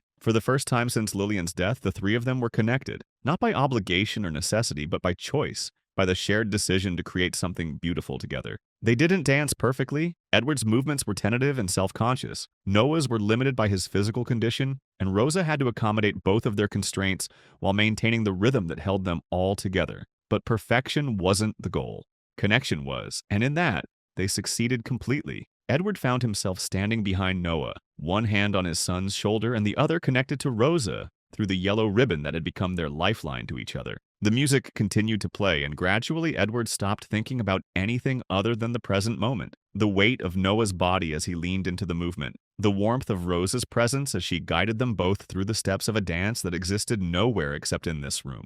Between these three people who had found each other across the boundaries of loss and hope, for the first time since Lillian's death, Edward felt himself surrender to something larger than his own will. His mind didn't analyze or strategize or attempt to control the outcome. He simply moved with his son and the woman who had somehow become essential to their healing, following a rhythm that seemed to emerge from some deep place of memory and love. When the music finally faded, they continued swaying for a few moments more, reluctant to break the spell that had transformed their broken family into something that felt almost whole again. Edward slowly released the ribbon, kneeling to face Noah directly, his hands resting gently on his son's knees. "Thank you," he said, his voice low and cracking with emotion he no longer tried to hide. Noah didn't speak, but his eyes met his father's and held them, the first sustained eye contact they had shared since the accident. In that gaze, Edward saw not the broken child he had been trying to fix, but the complete person his son had always been, waiting patiently for someone to see him as whole rather than damaged. Rosa stepped back quietly, giving them space for this moment of reconnection while carefully folding the ribbon that had facilitated their miracle. She didn't need to say anything or document what had happened, or call attention to the significance of what they had accomplished together. The dance itself was enough, proof that healing was possible when approached with patience, respect, and the radical belief that every person deserved to experience joy. Rosa had always known there were gaps in her family history, spaces where information should have been but wasn't, questions that her mother deflected with the gentle skill of someone who had practiced avoiding difficult truths. Growing up, Rosa had accepted these silences as part of the immigrant experience. Stories lost in translation, memories too painful to share, a past that belonged to another country and another life. But the charity gala in the penthouse ballroom changed everything. It was an annual event that Edward had maintained more out of obligation than enthusiasm, a gathering of donors and dignitaries who supported children's medical research. Rosa hadn't planned to attend. She had no reason to be there and even less desire to navigate the complex social dynamics of Manhattan's elite. But Carla had insisted she take a break from her work and spend a few minutes observing the evening's festivities. "It's for the children," Carla had said with a half-joking smile. "You qualify now." So Rosa had put on her simplest navy dress, and positioned herself near the catering staff, content to watch from the margins as champagne glasses clinked and conversation flowed around topics she couldn't pretend to understand. The evening passed uneventfully until a prominent donor unveiled a large commemorative display, a black and white photograph from the early 1980s blown up and mounted in an elegant frame. The image showed Edward's father, Harold Grant, shaking hands with a young woman who appeared to be receiving some kind of recognition or award. She was slender and dark-skinned, with thick curls and high cheekbones that created a face of striking beauty and intelligence. Something about her expression, confident but reserved, pleased but slightly guarded, caught Rosa's attention and held it. Then Rosa read the small plaque beneath the photograph, and her world tilted on its axis. Harold Grant, 1983, Education Initiative, Brazil. Rosa's heart stopped. Her mother had been in Brazil in 1983, working as a translator for educational programs that brought American funding to underserved communities. She had spoken of those years often, of the man with pale blue eyes who had appreciated her work, who had treated her with respect, when others saw only another local employee who had possessed what she called important hands and dangerous kindness. But her mother had never mentioned the man's name. She had never explained why she returned to the United States pregnant and alone, or why she had always deflected Rosa's questions about her father with vague references to complications and different worlds that couldn't meet. Rosa stared at the photograph until her vision blurred, seeing in the young woman's face an older version of her own features, recognizing in her posture the same careful dignity that Rosa had inherited without understanding its source. The resemblance was too strong to be coincidental, too specific to be explained away by wishful thinking or imagination. She left the gala early, slipping away from the ballroom with her heart pounding and her mind racing through memories that suddenly carried new significance. Her mother's stories about the American businessmen who had changed her life, the way she had always spoken of the United States as if it were a place she had been meant to find, the sadness that would sometimes cross her face when Rosa asked about family, about connections, about the people they had left behind. That night, Rosa couldn't sleep. She sat by her window looking out at the city lights and trying to process the possibility that her employment in the Grant penthouse hadn't been coincidence, but some form of destiny. That she had been drawn to Noah and Edward not by chance, but by blood ties she had never known existed. The questions multiplied in her mind like ripples in still water. If Harold Grant was her father, then Edward was her half-brother. Noah was her nephew. The family she had been helping to heal was her own family, connected by secrets that had been buried for decades. But suspicion wasn't proof, and Rosa had learned early in life not to build hope on speculation. If she was going to pursue this possibility, she needed evidence, something concrete that could confirm or dismiss the growing certainty in her heart. She waited 3 days before returning to the storage room, using her cleaning duties as cover for a more thorough exploration of the penthouse's hidden history. She moved carefully through the boxes and cabinets, not searching randomly but following the same intuition that had led her to dance with Noah, the sense that important truths were waiting to be discovered by someone patient enough to look for them. It took almost an hour of careful searching before she found what she was looking for, a plain envelope tucked behind a row of encyclopedias that appeared to have been undisturbed for years. Her fingers went cold as she pulled it free and read the careful handwriting on the front. "For my other daughter." Rosa's hands trembled as she opened the envelope, her heart pounding so loudly she was afraid someone might hear it echoing through the storage room. Inside was a single folded sheet of paper and an official document that would change her understanding of everything. The birth certificate was simple and devastating. Rosa Miles, father listed as Harold James Grant. The dates, the location, the bureaucratic language that reduced a complex human story to a few typed lines. It was all there, undeniable proof of a connection she had never been told about. The letter was brief, written in the same handwriting as the envelope. "If you ever find this, I hope the timing is right. I hope your mother told you enough to find your way to this house. I'm sorry I wasn't brave enough to know you. I hope you found what you needed without me. But if you're here, then maybe something beautiful happened anyway." Rosa read the letter 3 times before the words fully penetrated her consciousness. Harold Grant had known about her existence. He had known and chosen not to be part of her life. But he had also hoped that somehow she would find her way to the family he couldn't give her directly. She didn't confront Edward immediately. The magnitude of the discovery needed time to settle, and she wanted to understand her own feelings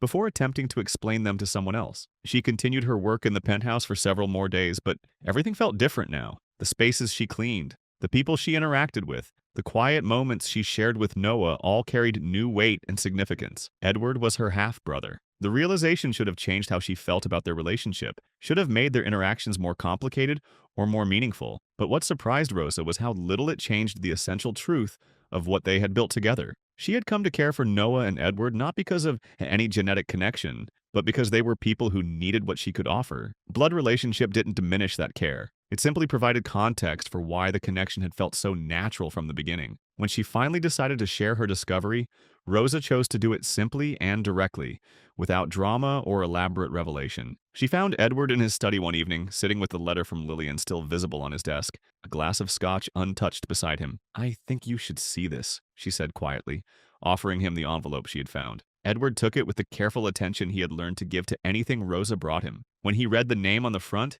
his face went pale, his hands freezing as the implications began to sink in. "I don't understand," he whispered as he opened the letter and scanned its contents. "She never told me, I didn't know." Rosa stood in patient silence while Edward processed the revelation, watching as understanding slowly replaced confusion in his expression. When he looked up at her again, his eyes were wide with something between disbelief and recognition. "You're my sister," he said slowly, as if speaking the words aloud would help them become real. "Half," Rosa corrected gently. "But yes." The silence that followed was profound but not uncomfortable. They were both absorbing the reality that their connection had deeper roots than either of them had known, that Rosa's intuitive understanding of Noah's needs and Edward's pain might have been guided by something more than professional compassion. "You're the woman with my father's eyes," Edward said finally, his voice filled with wonder and regret. Rosa exhaled a breath that felt like it had been waiting years to escape. "I always wondered where they came from." For the first time since Rosa had entered his life, Edward looked at her and saw not the cleaning woman who had saved his son,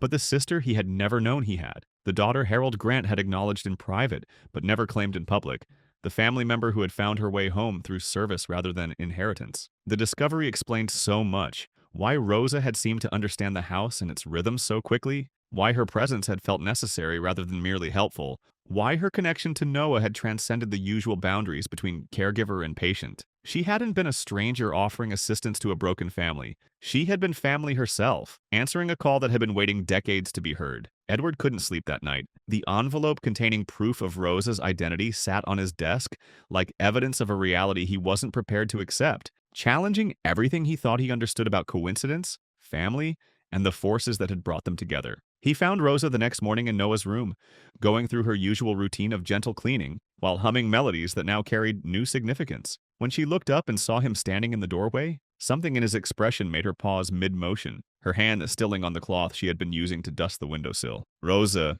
he said, his voice raw and unfamiliar to himself, "I need to tell you something." She straightened, setting down her cleaning supplies with the careful attention of someone preparing for important news. Her expression was alert but calm, as if she had been expecting this conversation and was ready for whatever it might bring. "I found another letter," Edward continued, his words coming slower than he intended. "From my father, addressed to his other daughter." The carefully constructed distance between them, the professional boundary that had defined their relationship for months, dissolved completely in that moment. Rosa's breath caught as the full weight of his words settled between them, confirming what she had already known but somehow making it more real. "It's you," Edward said, his voice nearly breaking on the simple words. "You're my sister." For a moment, everything hung perfectly still. Rosa felt her hands clench slightly at her sides as she processed the confirmation of what she had discovered in the storage room. But instead of relief or joy or any of the emotions she might have expected, what came was something more complex, a sense of loss for the simplicity they were about to leave behind. "I was just a cleaner," she whispered,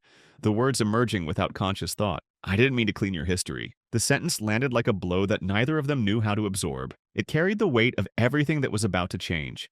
The innocence of their connection, the purity of Rosa's motivations, the belief that what they had built together was based on choice rather than obligation. Rosa turned and left without another word, walking out of the room, out of the penthouse, out of the life they had been building together with such careful patience. Edward didn't follow her. He couldn't. He watched her disappear down the hallway, carrying with her not just the revelation of their shared blood, but the fear that everything meaningful between them had been based on secrets neither of them had chosen to keep. The next few days passed in a silence that was different from any they had experienced before. It wasn't the peaceful quiet of healing or the comfortable rhythm of work being done well. It was the hollow absence left behind when something essential had been removed from a carefully balanced system. Noah regressed almost immediately. Not dramatically or completely, but enough to remind Edward how fragile their progress had been. The small movements that had begun to return to his son's body became stilted again. The humming that had started to fill their rooms faded back into silence. The light that had begun to return to Noah's eyes dimmed, as if he understood that the person who had called him back to life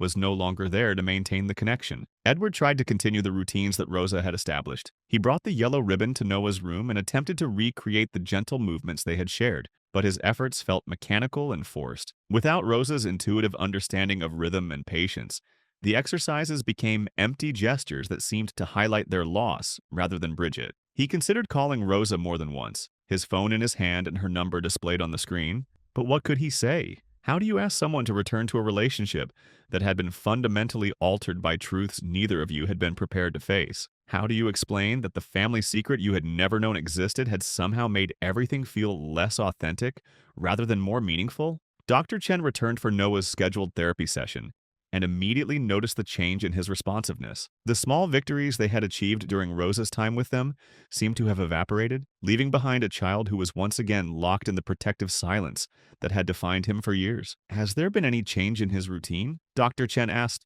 her professional concern evident as she documented Noah's regression. Any disruption to his environment or care? Edward couldn't bring himself to explain what had happened. The truth was too complex, too charged with emotions he didn't understand, and too private to share with someone who would inevitably try to analyze it through the lens of psychological theory. Some staffing changes, he said vaguely, the words feeling like betrayal even as he spoke them. Carla noticed the difference too, though she was too diplomatic to comment directly on Rosa's absence. Instead, she mentioned practical concerns, the way Noah's eating had decreased again, how his sleep patterns seemed more disrupted, the return of the blank stare that they had all hoped was disappearing permanently. He's asking for her, Carla said one afternoon, her voice gentle but pointed. Not in words, but in the way he looks toward the door. He's waiting for someone who isn't coming. Edward felt the accusation in her words, even though Carla had offered it as observation rather than judgment. Noah was waiting for Rosa, and Edward was the reason she wasn't there. Not because he had sent her away in anger, but because he had allowed the revelation of their blood relationship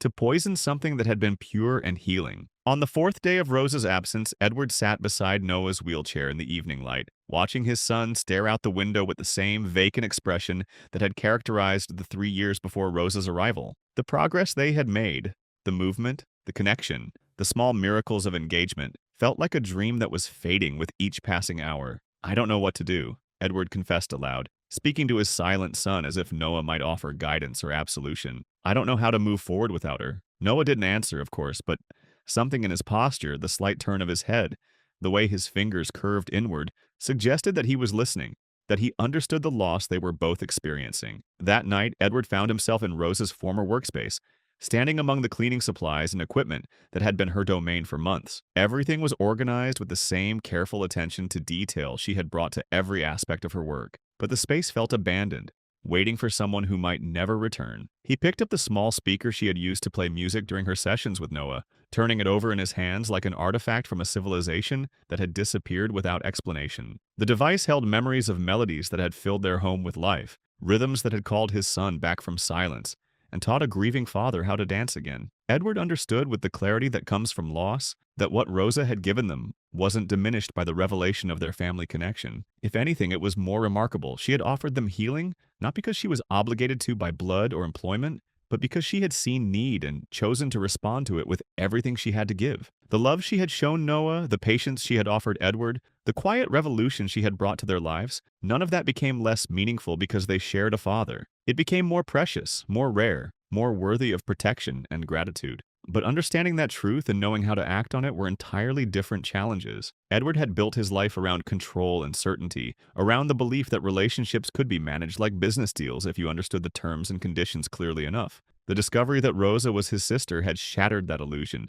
revealing that the most important connections in life often developed in spite of our planning, rather than because of it. As he stood alone in the space that Rosa had made sacred through her presence, Edward realized that he had a choice to make. He could allow the complexity of their relationship to paralyze him, could hide behind the confusion and uncertainty that the revelation had created. Or he could do what Rosa had taught him through her example, approach the situation with honesty and humility, trusting that truth shared with love was always better than silence maintained out of fear. The question was whether Rosa would be willing to hear what he needed to say, and whether the family they had discovered was strong enough to survive the shock of its own existence. Rosa's absence stretched into its 5th day before Edward understood that waiting for the right words or the perfect moment was just another form of the paralysis that had governed his life since Lillian's death. Some conversations couldn't be planned or controlled. They could only be entered with courage and the hope that truth would find its own path to understanding. He found Rosa in the small garden behind her apartment building, sitting on a bench with a book in her lap that she clearly wasn't reading. The afternoon light caught the highlights in her dark hair, and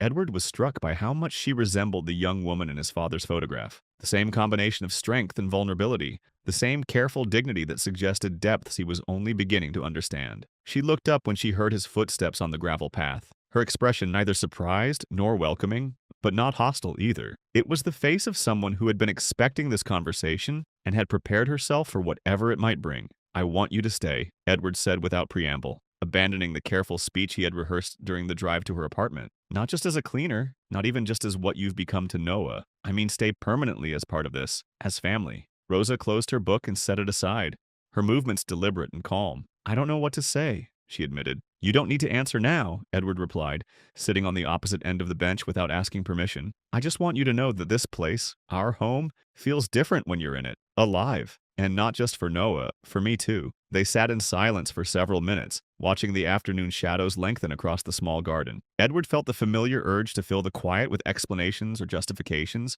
but Rosa's presence had taught him that some truths needed space to breathe before they could be properly understood. "There's something I need to understand first," Rosa said eventually, her voice soft but certain, "before I can say yes." Edward nodded, prepared for questions about logistics or boundaries, or the complex dynamics of their newly revealed relationship. But Rosa's concern was simpler and more fundamental than he had anticipated. "I don't know yet," she said, "but I will." That evening, the penthouse hosted the charity gala that would become a turning point in ways none of them could have predicted. Edward moved through the gathering with the practiced ease of someone who had attended hundreds of similar events, making conversations with donors and dignitaries, while his mind remained focused on the empty space where Rosa should have been. She arrived near the end of the evening, dressed simply but elegantly, standing at the edge of the ballroom like someone who belonged there but chose to observe rather than participate. Edward caught sight of her from across the room and felt something in his chest loosen. Not relief exactly, but the first suggestion that healing might still be possible. Rosa made her way through the crowd with quiet purpose, drawn by the same commemorative display that had first revealed the truth about her parentage. The photograph of Harold Grant and the young woman from Brazil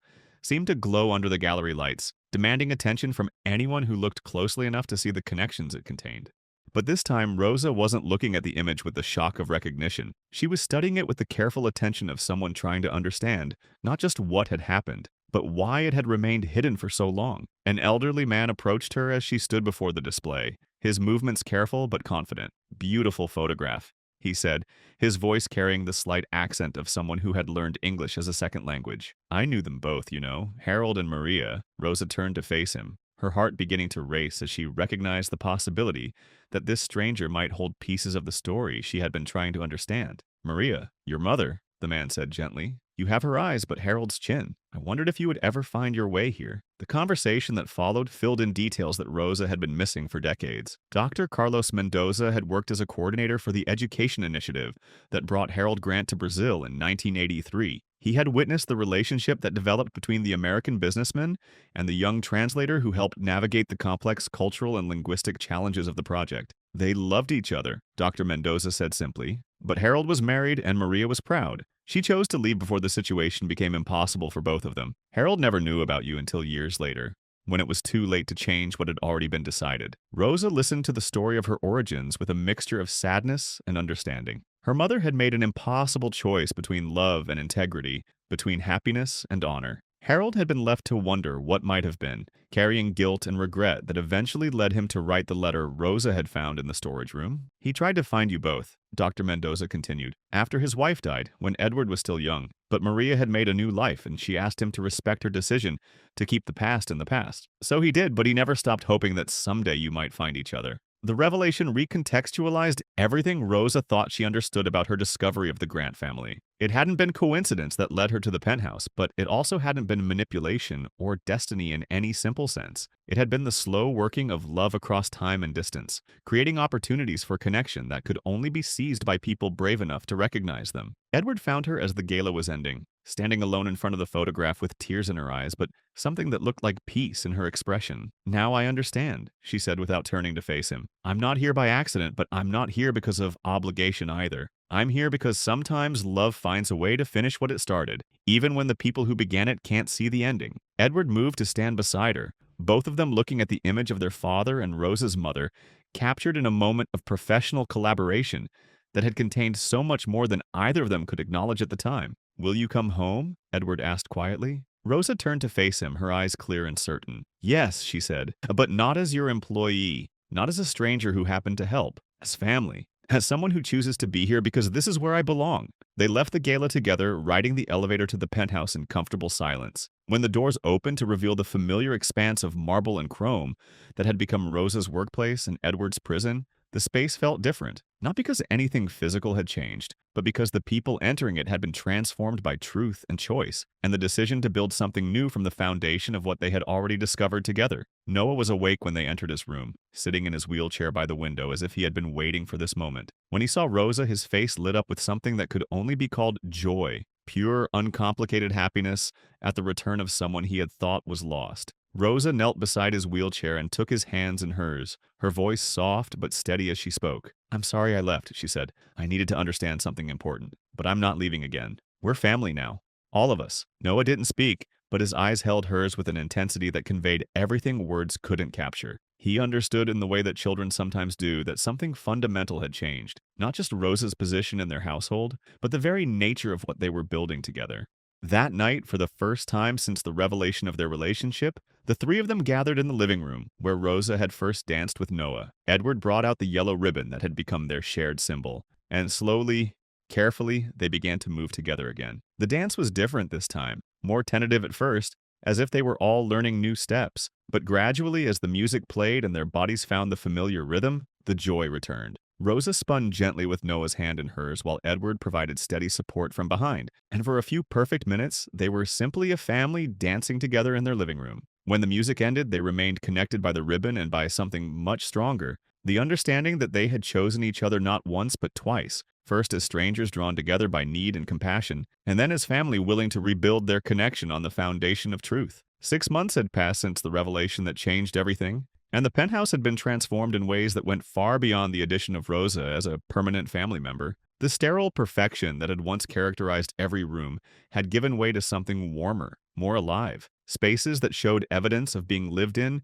by people who had learned to value connection over control. Music played freely throughout the day now, not as background noise, but as an essential element of the atmosphere Rosa and Edward had created together. Noah's laughter could be heard echoing down the hallways, still rare but no longer shocking when it occurred. The careful distance that grief had imposed on every interaction had been replaced by the messy, imperfect closeness of a family, learning how to love each other without fear. But perhaps the most significant change was the decision they had made together to share their healing with others. The Stillness Center had grown from a simple idea. What if other families could benefit from what Rosa had discovered about reaching children through patience and respect rather than clinical intervention? Into a comprehensive program that was revolutionizing how people thought about trauma recovery and human connection. Edward and Rosa had co-founded the center not as experts or professionals, but as people who had learned through experience that healing often came through the most unexpected channels. They brought together traditional medical expertise with Rosa's intuitive understanding of rhythm and movement, creating an approach that honored both the science of recovery and the art of being present with another person's pain. The program wasn't about curing or fixing anything. It was about creating spaces where children and families could explore what connection felt like when it wasn't filtered through diagnostic criteria or treatment goals. Rosa trained volunteers in the patient observation she had used with Noah, how to watch for the small signals that indicated readiness for interaction, how to offer invitation without pressure, how to follow rather than lead in the delicate dance of trust building. On the day of the center's public launch, the penthouse had been carefully transformed to serve as both a demonstration space and a celebration venue. The grand hallway that had once been a cold corridor of silence was cleared to create a performance area, with folding chairs arranged on either side for parents, doctors, and the curious observers who had come to witness something they had been told was impossible. Edward stood at one end of the improvised stage, wearing a simple button-down shirt with the sleeves rolled up, looking more like a nervous father than a billionaire CEO. Rosa was beside him in a flowing dress that allowed for easy movement, her hands never straying far from Noah, who sat in his wheelchair with an expression of calm anticipation that would have been unimaginable just months earlier. The audience was filled with faces Edward recognized, medical professionals who had worked with Noah over the years, other parents of children with disabilities, journalists who had come to document what some were calling a revolutionary approach to pediatric therapy. But there were also many people he didn't know, families who had heard about their program through word of mouth, therapists who were curious about methods that couldn't be taught in textbooks, children whose eyes held the same guarded hope that had once defined Noah's expression. "You don't have to do anything," Rosa said quietly, bending down to meet Noah's eyes. "You already did it, but if you want to, we'll be right here." Noah looked up at her with the kind of trust that can only be built through months of consistent presence and gentle invitation. He placed his hand on the walker that had become his bridge between the wheelchair and independent movement. Not because anyone had told him to, but because he understood that this moment was his choice to make. Edward knelt beside Rosa, his voice soft but steady, as he addressed his son. "Whatever you decide is perfect.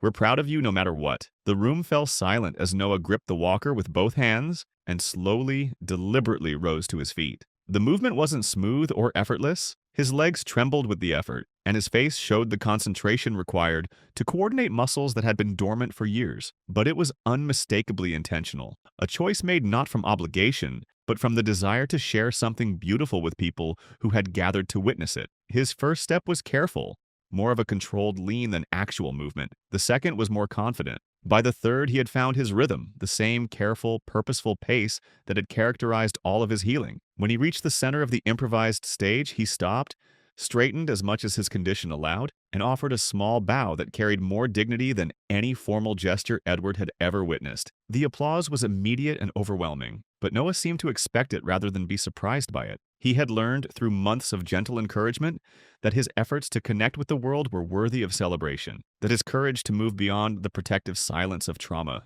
deserved recognition. But the most remarkable moment was still to come. Without being prompted or guided, Noah reached to his side and picked up the yellow ribbon that had become the symbol of their shared healing. He held it up for a moment, letting it unravel like a banner of hope, and then began to move. It wasn't fast or dramatic, but it was unmistakably dancing. Noah spun slowly, his feet planted, but his torso engaged in the rhythm that Rosa had taught him, the walker providing stability while his spirit provided the movement. The ribbon fluttered around him as he turned, catching the light from the windows and creating patterns that seemed to embody the joy that had slowly returned to his life. The audience erupted in applause again, but this time Edward barely heard it. He was too focused on his son's face, on the expression of pure presence and contentment that had replaced the blank stare of trauma. Noah was dancing not because he had been asked to, but because movement had become a language he could speak fluently, a way of communicating joy that transcended the limitations that the accident had imposed on his body. Rosa stepped forward to join Noah's dance, and Edward followed without hesitation. The three of them moved together in the center of the improvised stage, their movements simple but profound, their connection visible to everyone who watched. They weren't performing for the audience. They were simply sharing what they had discovered together. The truth that healing was possible when it was approached with patience, respect, and the radical belief that every person deserved to experience joy. Around them, something remarkable began to happen. Children in the audience started clapping in time with the music, their bodies instinctively responding to the rhythm that filled the space. Parents reached for each other's hands, creating their own small connections across the rows of chairs. Several people began moving in their seats, swaying gently as if they too were being invited into the dance that had started with 3 people and was now expanding to include everyone present. What had begun as a demonstration of one family's healing became a celebration of the universal human capacity for connection and renewal. The rigid boundaries between performer and audience, between those who needed healing and those who offered it, dissolved into something more fluid and inclusive. A community of people who had chosen to believe that movement was possible even when everything seemed still. When the music finally faded, the 3 of them remained connected at the center of the stage, their breathing synchronized, and their faces glowing with the satisfaction of having shared something true and beautiful. The applause continued, but it felt different now. Not just appreciation for what they had witnessed, but recognition of what they had all participated in. Edward looked out at the faces surrounding them and saw the same transformation he had experienced in his own life reflected in dozens of expressions. People who had arrived skeptical or curious were leaving convinced that they had witnessed something that would change how they thought about healing, about family, about the possibilities that existed when people approached each other with genuine care. But the most profound change was in Edward himself. As he stood with his arm around Noah's shoulders and Rosa's hand in his, he felt the final pieces of the grief that had defined him for years shift into something else. Not disappearance, but integration. Not forgetting, but remembering with love instead of pain. "She would be so proud," he whispered, speaking to Noah but meaning it for all of them. Rosa nodded, understanding that he was referring not just to Lillian,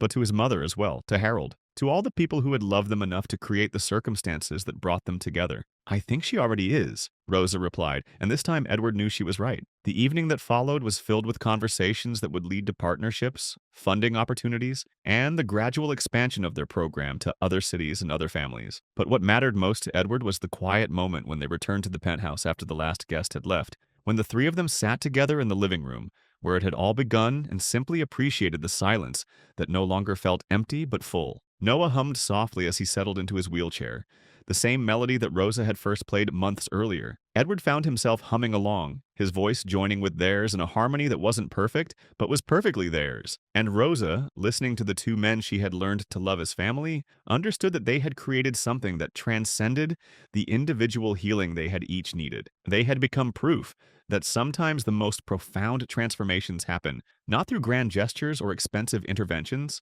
but through the simple decision to see another person as worthy of patience, respect, and unconditional love. 2 years later, the Stillness Center had expanded beyond anything Edward and Rosa had initially imagined. What began as a single program in a converted penthouse had grown into a network of centers across 3 countries, each one staffed by people who had learned that healing often came through the most unexpected channels. The methodology they had developed, if it could even be called methodology, wasn't something that could be easily replicated or mass-produced. It required individuals who were willing to approach each child as a complete person, rather than a collection of symptoms, who understood that breakthrough moments often looked like nothing more than a blink or a twitch to untrained eyes, who had the patience to build trust one gentle interaction at a time. Rosa had become the center's director of training, though her title barely captured the scope of what she did. She traveled regularly to new locations, teaching volunteers and professionals how to recognize the subtle languages that children used when words weren't available, how to offer invitation without pressure,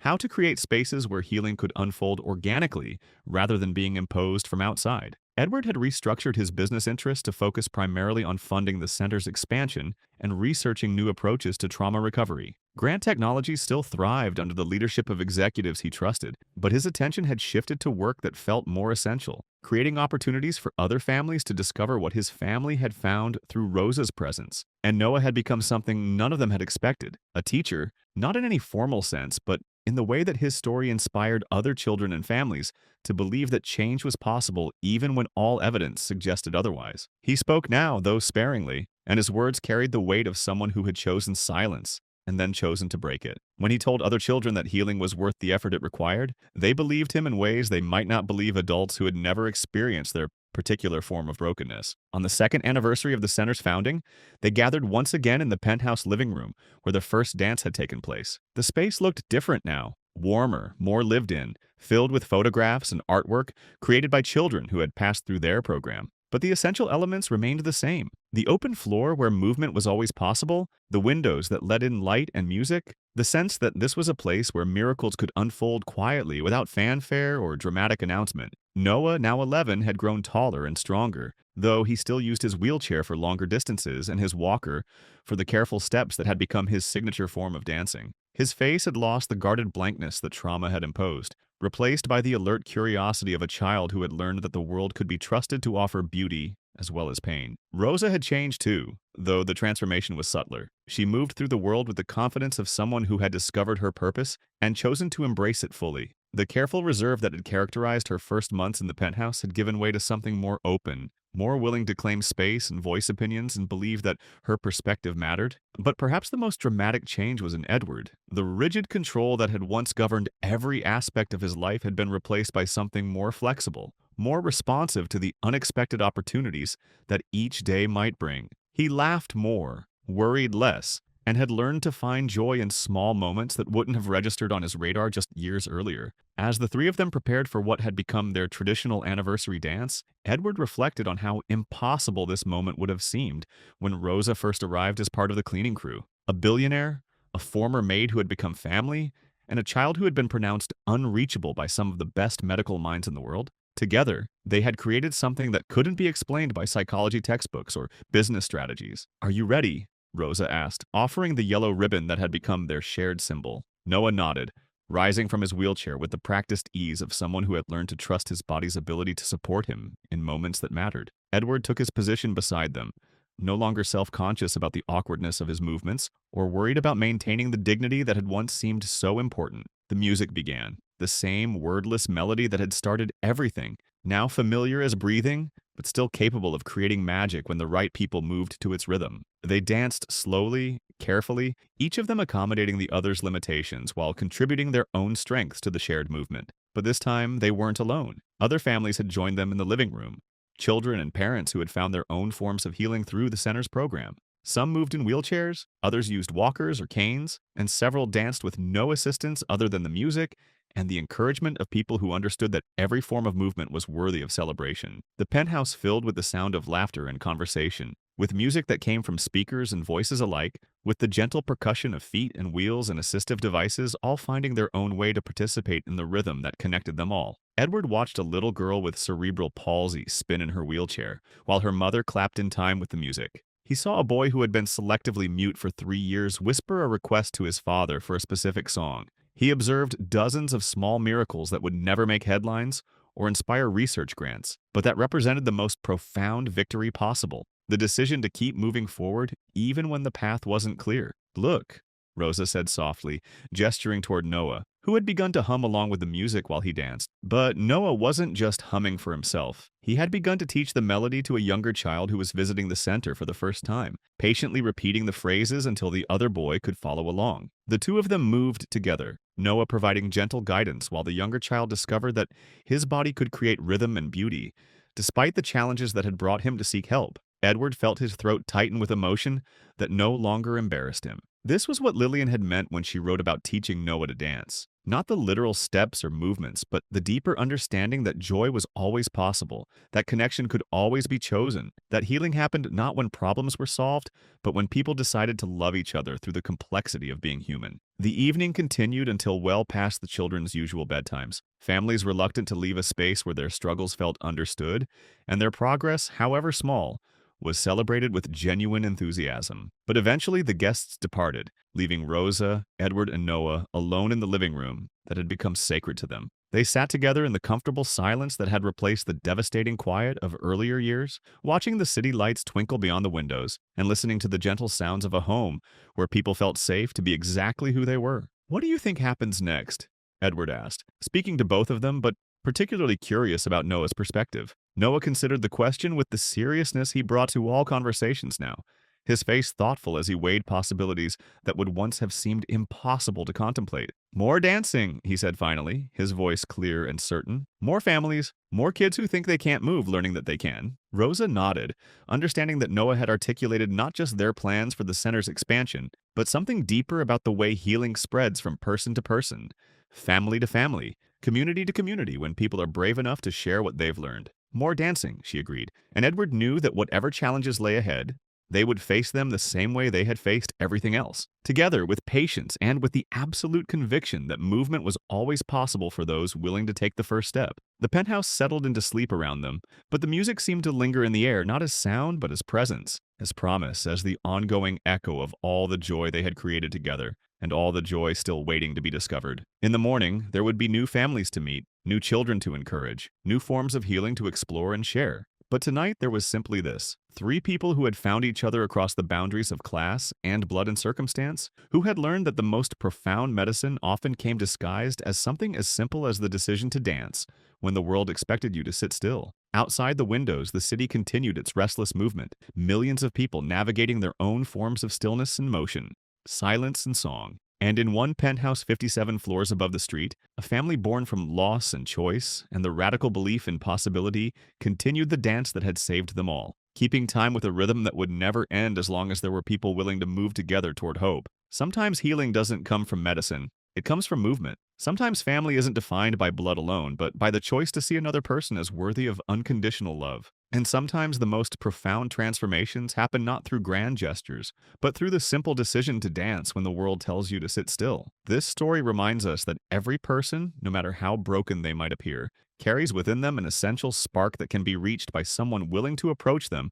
with patience, respect, and genuine care. The Stillness Center continues its work today, proof that miracles happen every day in the quiet spaces between one person reaching out and another choosing to respond. What began with a billionaire catching his maid dancing with his paralyzed son became a revolution in how we think about healing, family, and the unlimited power of human connection. Because in the end, We are all just people learning how to move together through the complicated dance of being alive.